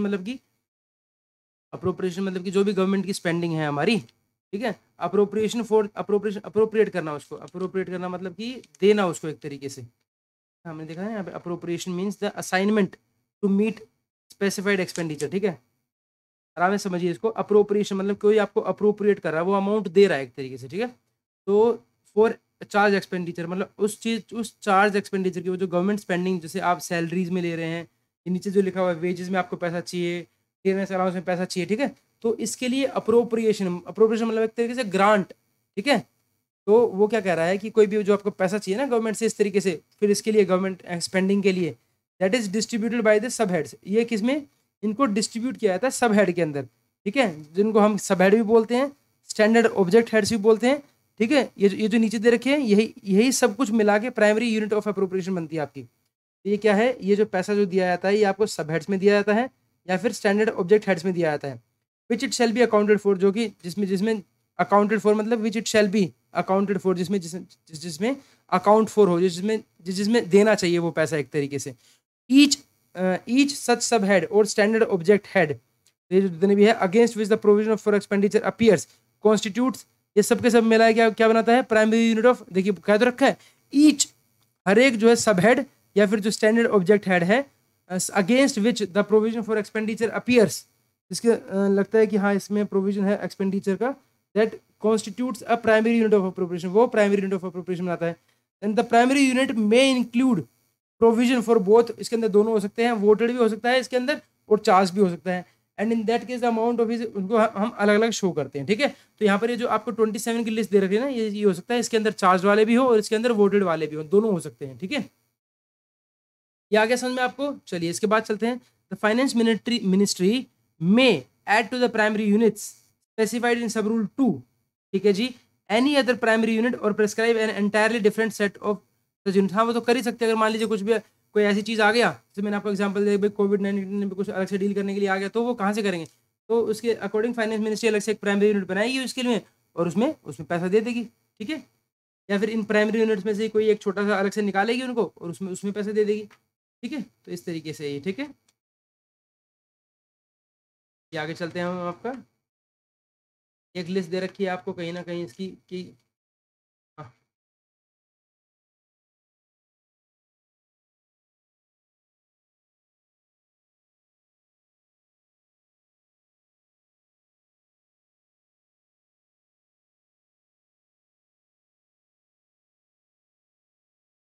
यहाँ पर एक छोटा सा इम्पोर्टेंट है शायद ये, कि मेजर हेड जो है ना उसके अंदर 4 डिजिट होती हैं, सब मेजर हेड के अंदर 2, माइनर हेड के अंदर 3, सब हेड के अंदर 2, डिटेल हेड के अंदर 2 और ऑब्जेक्ट हेड के अंदर 2। तो ये इम्पोर्टेंट है यार, अगर हमें इसको थोड़ा सा और आगे अगर करके देखना चाहें वो कर सकते हैं क्या, इसको पॉइंट देख लेते हैं किसी तरीके से। ये इम्पोर्टेंट है क्योंकि एक बार आया भी है शायद ना। तो मेजर हेड उसमें यही पूछ रखा था, मेजर हेड फंक्शन, फिर सब मेजर हेड में सब फंक्शन, माइनर हेड में प्रोग्राम, सब हेड के अंदर स्कीम, और डिटेल्ड हेड के अंदर सब स्कीम, और ऑब्जेक्ट हेड के अंदर primary unit of appropriation of head. बहुत इंपॉर्टेंट है यार, इसको याद कर लिएगा, ये इंपॉर्टेंट है, सीरियसली इंपॉर्टेंट है। ठीक है, तो मैं I would like to tell you about this, क्या है क्या ये, replacement of existing alpha numeric code by standard numeric codes. ठीक है जी,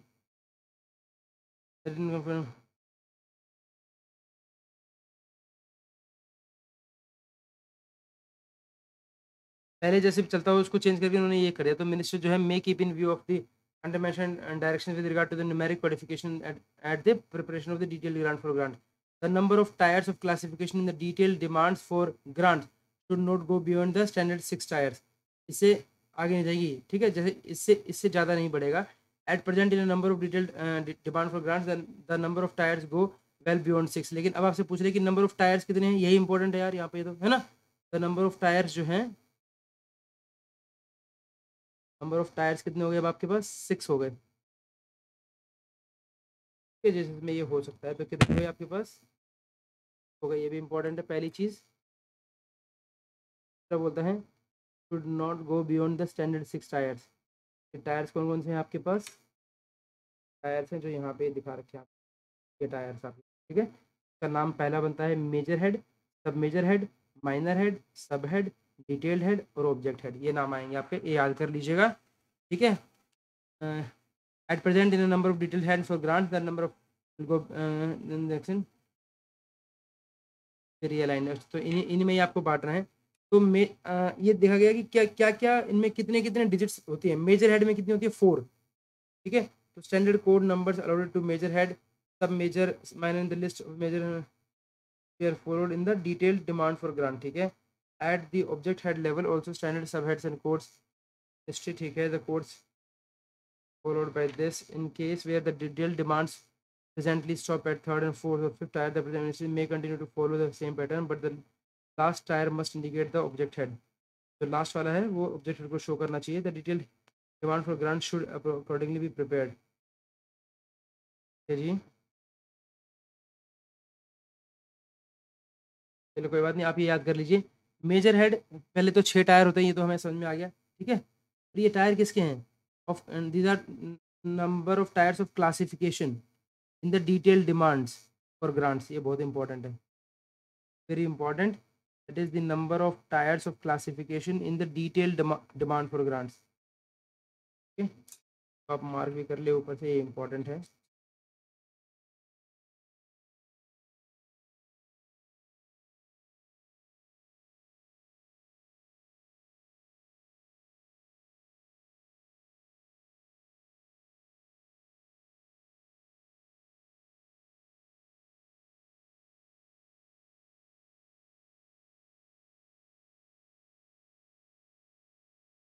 तो क्या क्या है, आप सबसे पहले हैं आपका, देखिए, major head.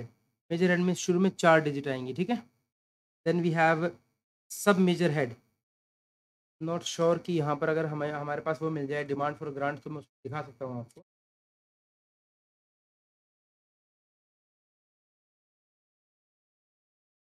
Demand for grant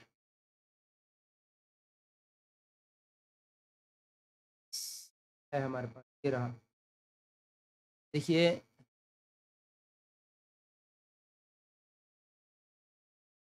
start ही हो रहा है, किसी को जब ये अलॉट करते हैं ना आगे चल के।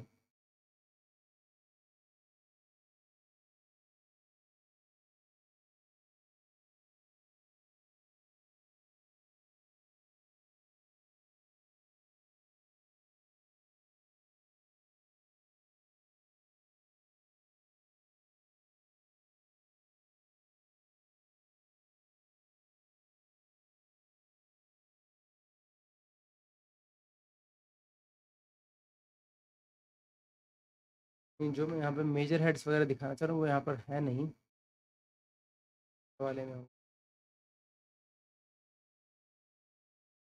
यहाँ तो पूरा ही सबका दे रखा है, नहीं होगा।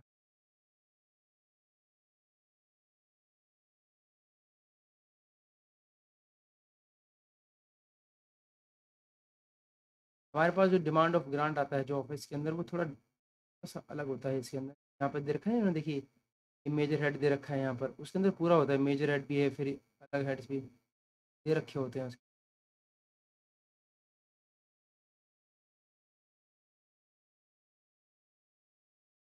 क्या हो सकता है कि इनको यही हेड मिलते हों जो हम सोच रहे हैं, सैलरी वगैरह।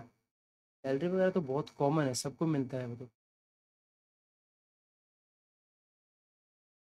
ये देखिए ये मेजर हेड है ना, जिस तरह 4 नंबर का, 4 डिजिट का है ये मेजर हेड, यहाँ पर देखिए सामने आपका। ठीक है, तो इसी तरीके से जैसे ये मेजर हेड 4 4 डिजिट का है, फिर सब मेजर हेड मतलब उससे आधा कर दो तो 2 का रह गया। फिर बोलता है minor head. Minor head 3 number का होता है। फिर सब हेड आपका 2 2 डिजिट का होता है।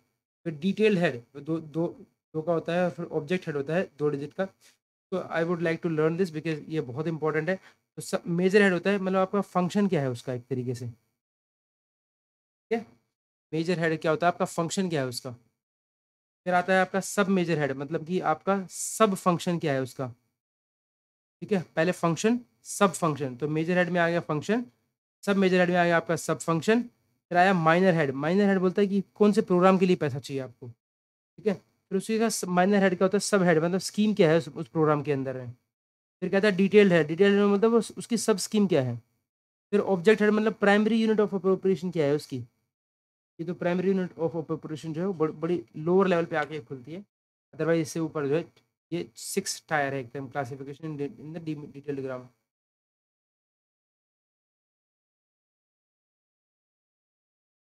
ये यहाँ पर हमने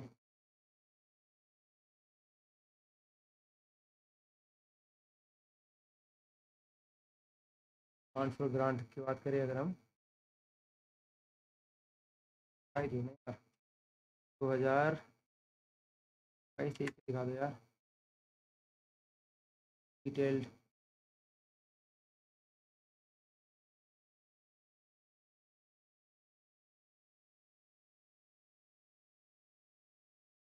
हम्म।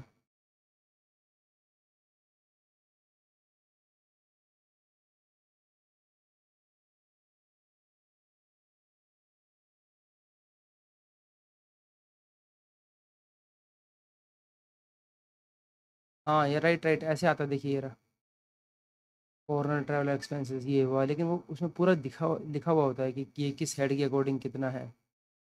देखते हैं, शायद मिल जाएगा इसी में ही। तो किसी मिनिस्ट्री का वो फर्स्ट वाला पेज होता है, उसमें होता है वो। ये है ना, जैसे अदर एडवांस माइनर हेड आ गया, माइनर हेड कंप्यूटर्स का माइनर हेड आ गया, इस तरीके से लाइक दिस।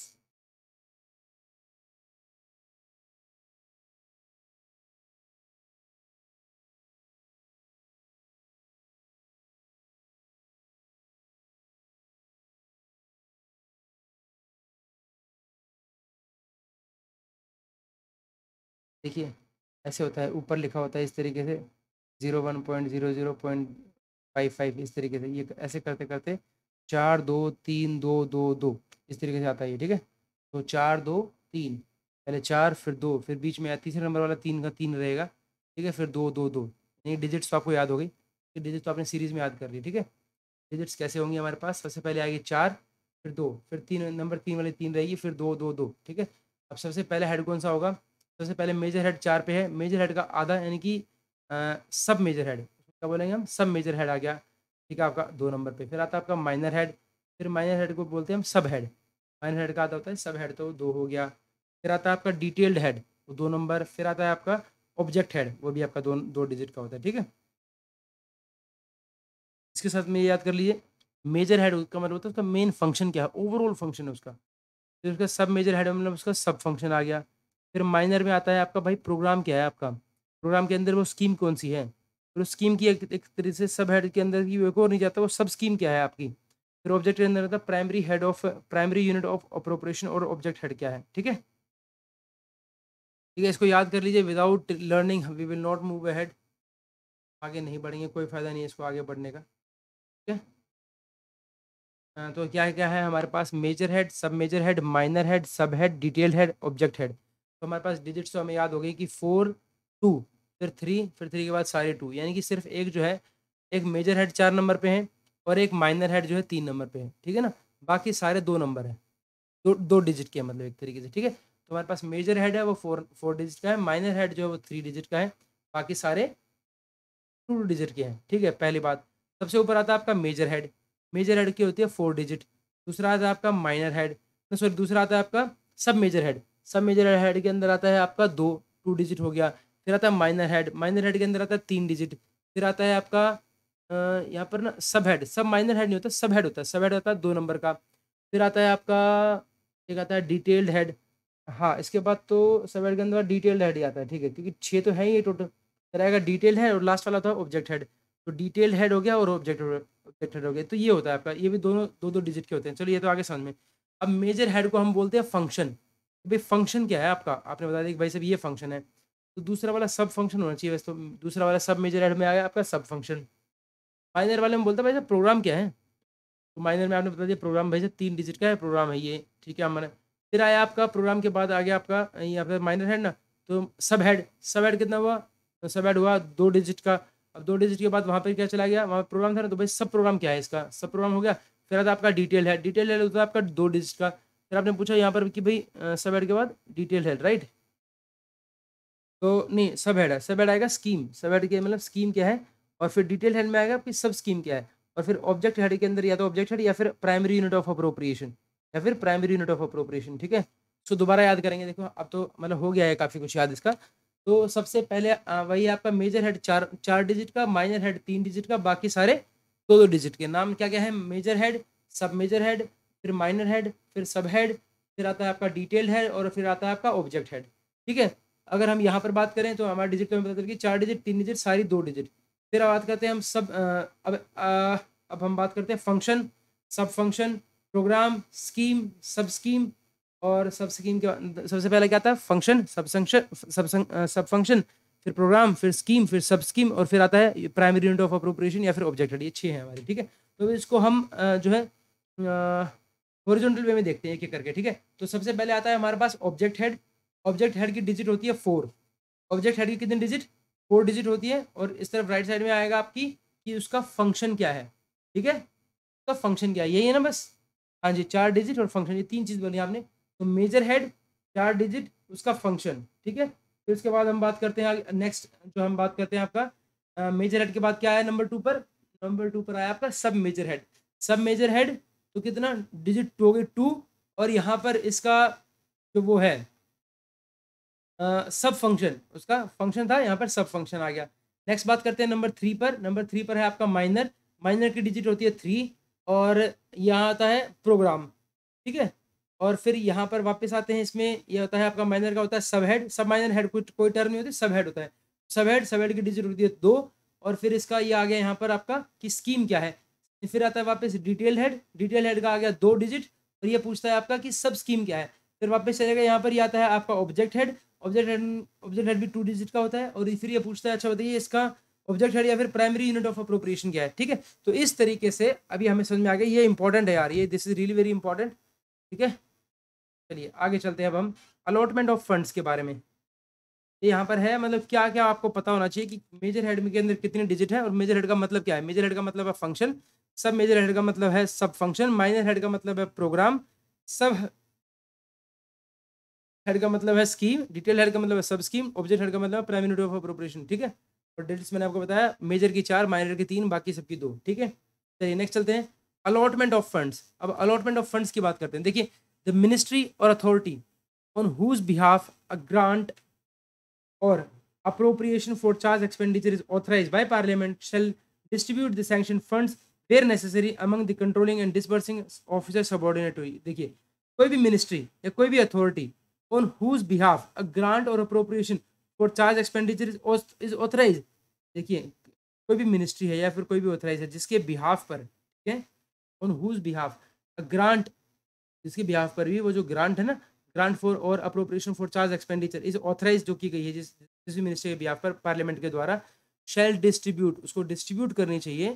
ठीक है, उस मिनिस्ट्री को द सैंक्शन फंड्स, जो भी फंड्स है वो जो सैंक्शन हुए वो वेयर नेसेसरी, जहाँ पर भी जरूरत है वो, among the controlling and disbursing officer subordinate, जो भी कंट्रोलिंग या डिस्बर्सिंग ऑफिसर ना उनको, जो भी उनसे सबॉर्डिनेट है। तो अलॉटमेंट ऑफ फंड्स की बात हो रही है। जैसे अब वो फंड्स किस किस तरीके से अलॉट किए किए जाएंगे, जैसे अब आपके पास आगे मान लीजिए डिमांड फॉर ग्रांट रखा आपने, कोई भी मिनिस्ट्री ऑफ होम अफेयर्स में है, या फिर कोई छोटी मिनिस्ट्री ऑफ ट्राइबल अफेयर ले लीजिए, मुझे नहीं पता, इस एग्जाम्पल दे रहा हूँ, मान लीजिए वहाँ पर उनका जो बजट है वो दिया गया आपको, मान लीजिए 100 करोड़ रुपए का।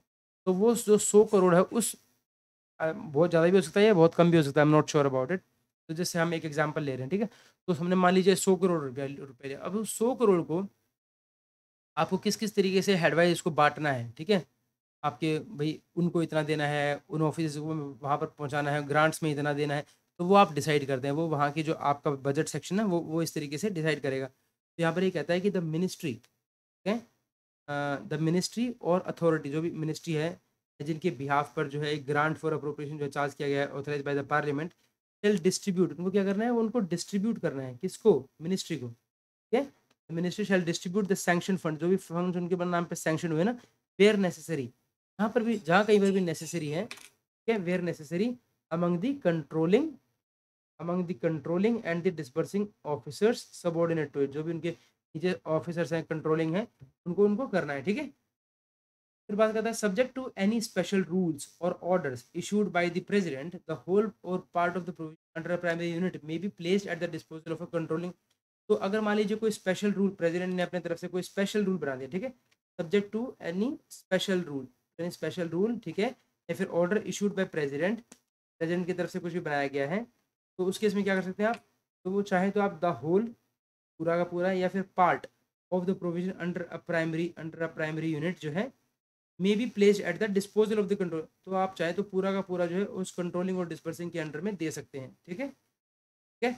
और द प्राइमरी यूनिट में be broken into a number of secondary units and the provision under any of these wholly or in part में B placed at the disposal of the control. तो आप जो है चाहें तो इस प्राइमरी यूनिट को भी ब्रेक कर सकते हैं, ठीक है, प्राइमरी यूनिट में भी ब्रोकन, ये इंपॉर्टेंट है यार, ठीक है, या फिर इस प्राइमरी यूनिट के ना, और द प्राइमरी यूनिट में भी broken into a number of secondary units, ठीक है, एंड द प्रोविजन, और जो भी ये जो प्रोविजन है under any of these wholly or in part may be placed at the disposal of the controlling or disposing, ठीक है, हो जाएगा जी, ठीक है।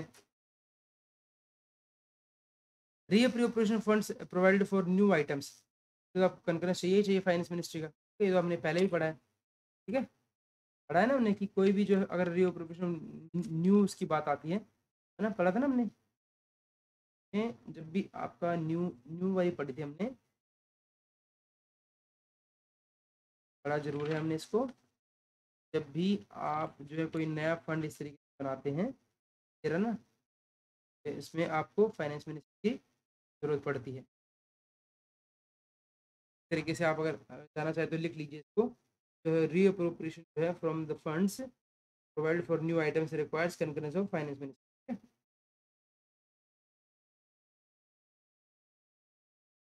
फिर बोलते हैं अप्रोप्रिएशन और रीअप्रोप्रिएशन का मतलब क्या होता है, ठीक है?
आगे चलते हैं, बात करते हैं, इसमें अलॉटमेंट ऑफ फंड की बात हो गई, इसके बाद आगे बात करते हैं अप्रोप्रिएशन और रीअप्रोप्रिएशन, जनरल रिस्ट्रिक्शन क्या क्या है इनमें। The funds shall not be appropriated or reappropriated to meet expenditure which has not been sanctioned by an authority competent to sanction it। कोई भी फंड्स जो है shall not be reappropriated और reappropriated, जो है फंड्स जो है कोई भी अप्रोप्रिएट नहीं करनी चाहिए, रीअप्रोप्रिएट नहीं करनी चाहिए, to meet expenditure which has not been sanctioned by an authority competent to sanction. जब तक उन कंपेरेंट अथॉरिटी की सैंक्शन नहीं हो जाएगा तब तक जो है आप कोई भी फंड्स को है शैल नॉट बी अप्रोप्रिएटेड तो उसको नहीं नहीं देने हैं, आपको अप्रोप्रिएट नहीं करने हैं और रीअप्रोप्रिएट नहीं करने हैं एक तरीके, ठीक है। ये तो एक जनरल जनरल सी बात है कि अगर फंड जो है shall not be appropriated or reappropriated to meet expenditure which has not been sanctioned.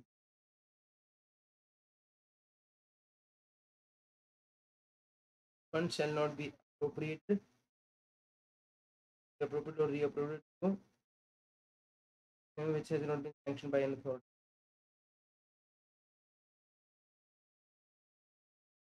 तरह बोलते हैं funds provided for charge expenditure shall not be, funds जो है provided for charge expenditure shall not be appropriated to meet quotable expenditure and funds provided for voting shall not be appropriated to or reappropriated to meet charge expenditure. बिल्कुल यही एकदम correct बात है। जो भी आपको फंड्स दिए गए ना, आपको फंड्स आपको जो है प्रोवाइडेड फॉर चार्ज एक्सपेंडिचर, ठीक है, शैल नॉट बी अप्रोप्रिएटेड और रीअप्रोप्रिएटेड मीट पोर्टेबल एक्सपेंडिचर, ठीक है, एंड वाइस वर्सा, ठीक है। नेक्स्ट बोलता है no reappropriation shall be made from one grant और appropriation for charge expenditure to another grant और अप्रोप्रिएशन फॉर चार्ज एक्सपेंडिचर। बोलता है no reappropriation shall be made from one grant or appropriation for from or reappropriation shall be made from appropriation of charge expenditure to another appropriation of charge expenditure.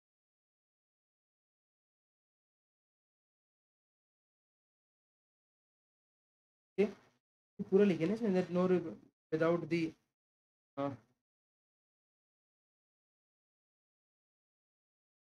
तो मना ही कर रहा है कि no reappropriation shall be made from one from appropriation for charge expenditure to another appropriation of charge expenditure.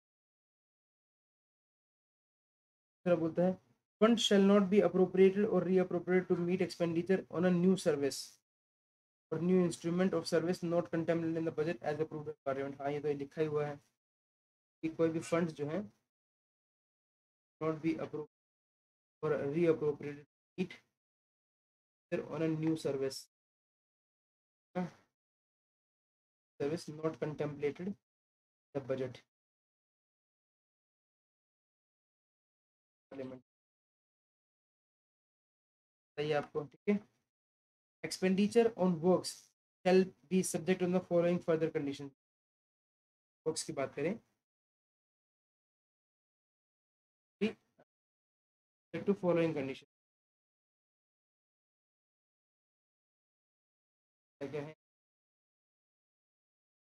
Funds ये बात करता है कि funds shall not be appropriated or reappropriated to any work has not received administrative approval or sanction as prescribed by the central government from time to time. तो भी funds जो works works में कितना था, वही इरिगेशन वाला पूरा works था ना हमारा। वर्क्स में क्या कहता है सबसे पहले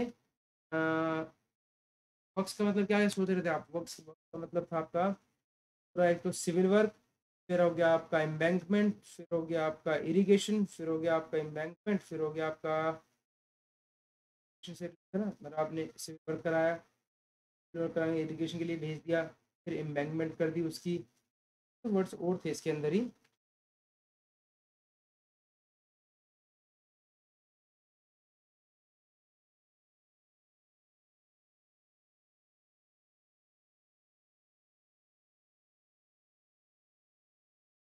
ओके,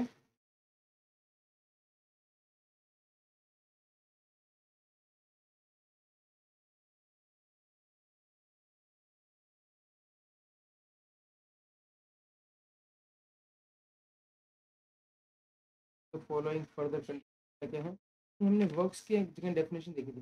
सिविल वर्क था, हाँ जी, इरिगेशन हो गया, नेविगेशन और ड्रेनेज। तो हमने क्या किया, तो नेविगेट करोगे ना आप उसको, आपने सिविल वर्क बनवाया वहाँ पे, फिर उसको आपने उसकी एम्बैंकमेंट बनवा दी, फिर नेविगेट कर दिया उसको, ड्रेनेज वर्क्स कर दिया, फिर उसकी इरिगेशन के लिए चला गया। होता है funds shall not be appropriated or reappropriated to any work which has not received administrative or technical assistance as prescribed by the central government from time to time. आपका कोई भी फंड जो है ना, वर्क्स के केस में funds जो है shall not be appropriated or appropriated to any work which has not received administrative अगर अप्रूवल नहीं आई है एंड टेक्निकल सैंक्शन नहीं आई है, ठीक है, इसमें नहीं किएंगे। Amount appropriate to any work shall not save the previous consent of the prime ministry exceed the amount, जो भी अमाउंट जो है ना, अमाउंट जो है आप any work shall not exceed the amount approved or sanctioned for that work by a sum greater than the excess which may be priced under the rules.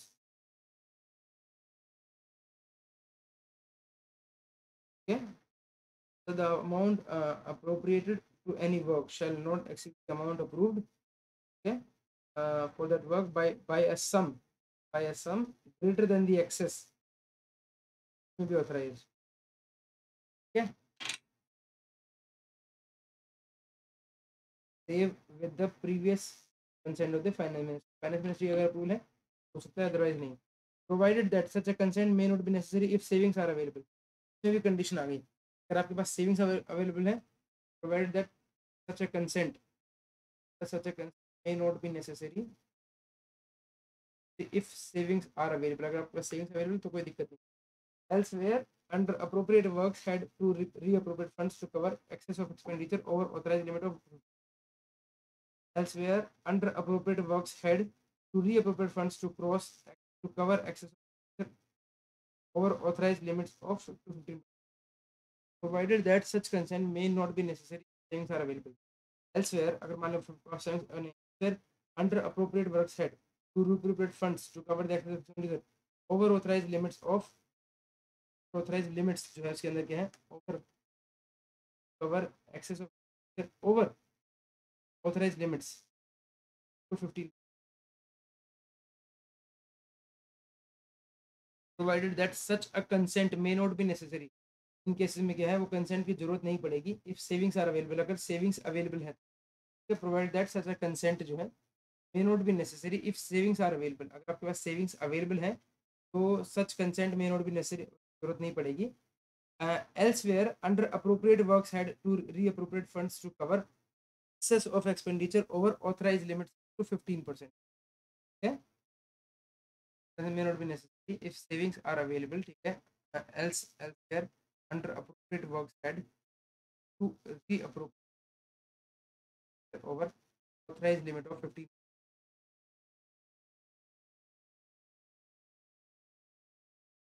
बात करें अभी under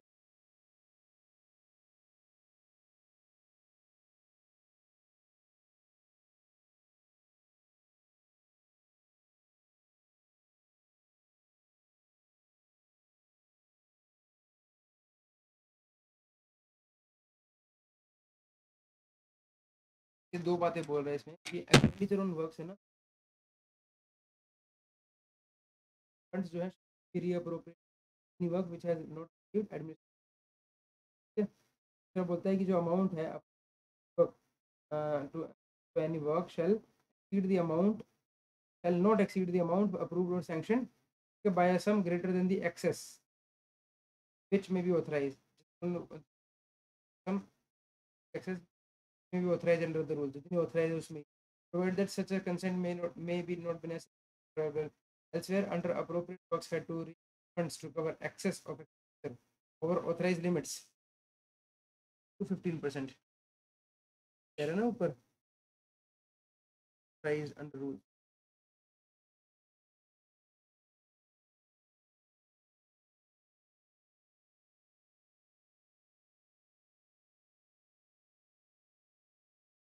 not say with the exceed the amount approved or sanctioned for that work by a sum greater than the excess to be authorized under the rules,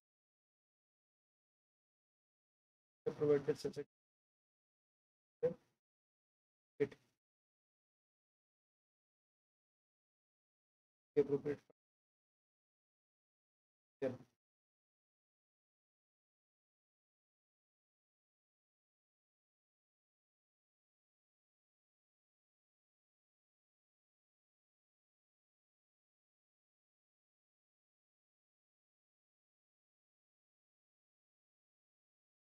होगा आपको।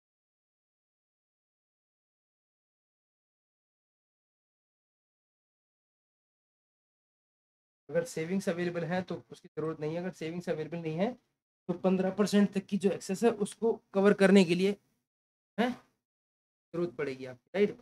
Provide that such consent may not be necessary if savings are available elsewhere under appropriate works head to to cover excess of over authorized limits up to 15%.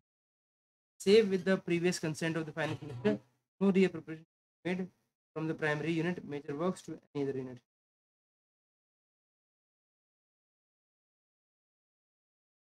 Save with मतलब except with the previous save with the save with का मतलब क्या है यहाँ पर, ये save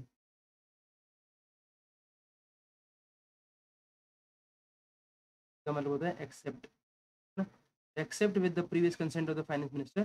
No, the finance minister, the previous finance minister. No reappropriation, no reappropriation made from the primary unit major works to any other unit. Okay. Provided that where such provision is made under revenue head the budget, okay, Department of Central Government shall be competent to the appropriate funds between the allied primary units major works, minor works, maintenance to grants included within the same grant or appropriation made from or the suspense head or to the suspense into a public work.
आगे देख लेते हैं क्या कहते हैं। बोलता है provided that where such a provision is made under revenue head। यहाँ पर तो अब तक हम जो बात कर रहे थे वो किस बात कर रहे थे, बात हो रही थी हमारी एक्सपेंडिचर हेड के अंदर। बात करते हैं यहाँ पर रेवेन्यू हेड की, ठीक है। तो provided where such a provision made provided where such a provision is made under revenue head in the budget, department of the government shall competent to implement the appropriate funds the allied primary units major works minor works maintenance करना ठीक है within grant and no such a shall be made from this from to this public work the appropriate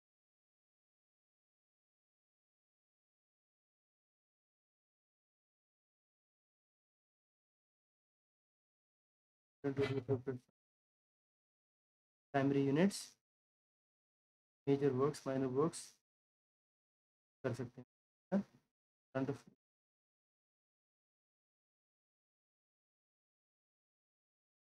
जो आप revenue head के अंदर है however be made from or to this save with the specific approval of parliament or an advance copy of from the yeah, shall not be not made to meet an expenditure for a new budget may cost is 50 lakhs or more. Let us save equipped with the specific of Parliament.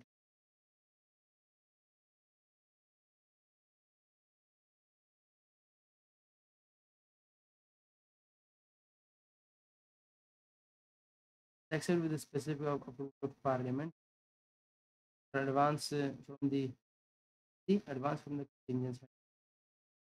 Therefore, save with this Parliament would advance. So the appropriation shall not be will be the appropriation shall not be made an expenditure of new public work not provided in the budget, okay, which may cost the cost है may cost 10 lakh रुपए के लिए आपको दो चीज चाहिए, या तो आप कंटिन्यू या फिर आपको फुल लेनी है पहले से।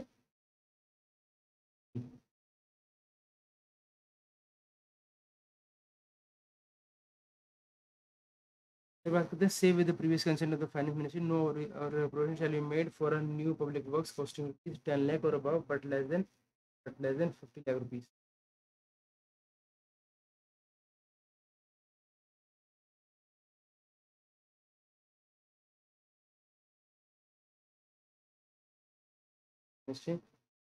No representation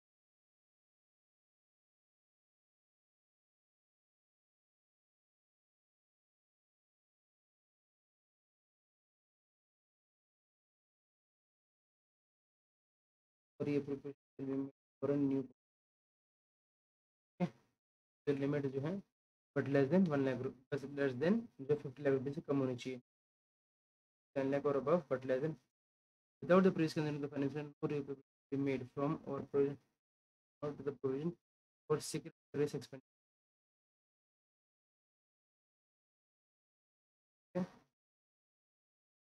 सर्विस एक्सपेंडिचर पे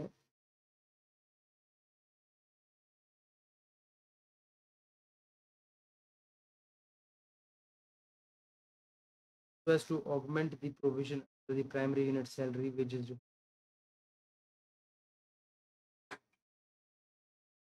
augment provision under the primary units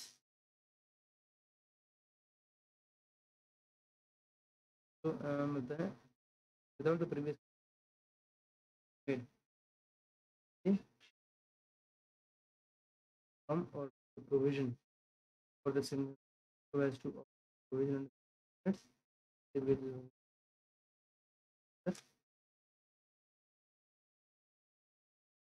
for the entire grant.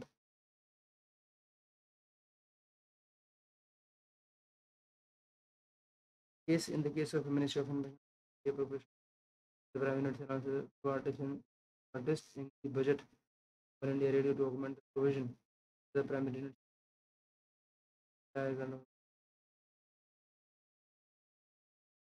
In the case of budget, case of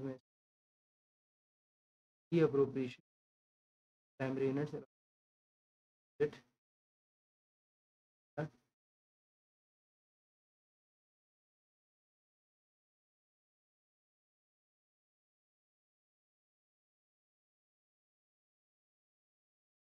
diagram.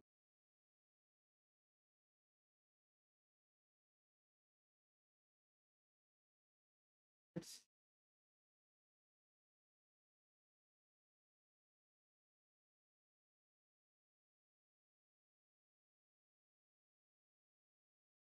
without the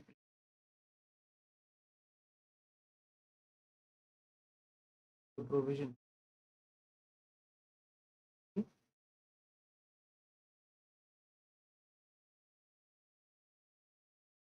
the primary units.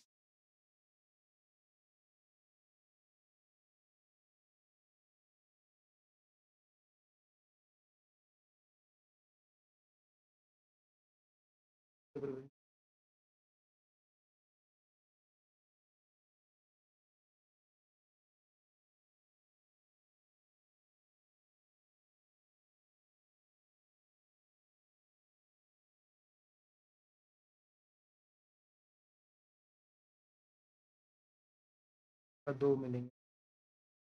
एक जो है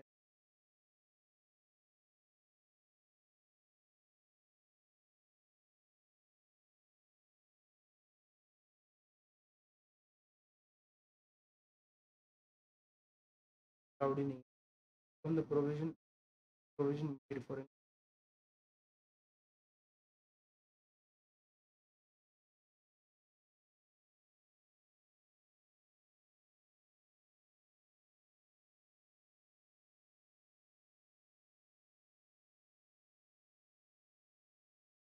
provision made when specified new item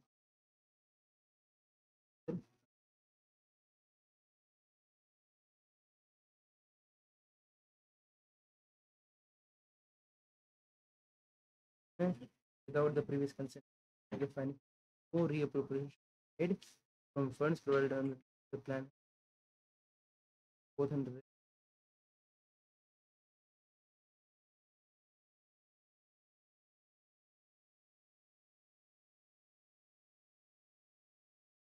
fund shall not be approved reappropriation period of reputation of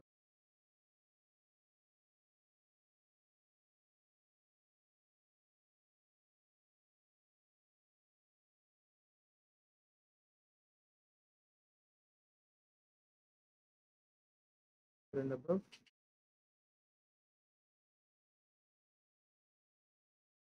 ठीक है, तो इस तरीके से हमने जो है इसका ये रूल नंबर 9 तक हमने कर लिया है अभी, and rest we will do in the next video. Rule number sorry not 9, rule number 10 तक हमने कर लिया। With this thank you so much and have a great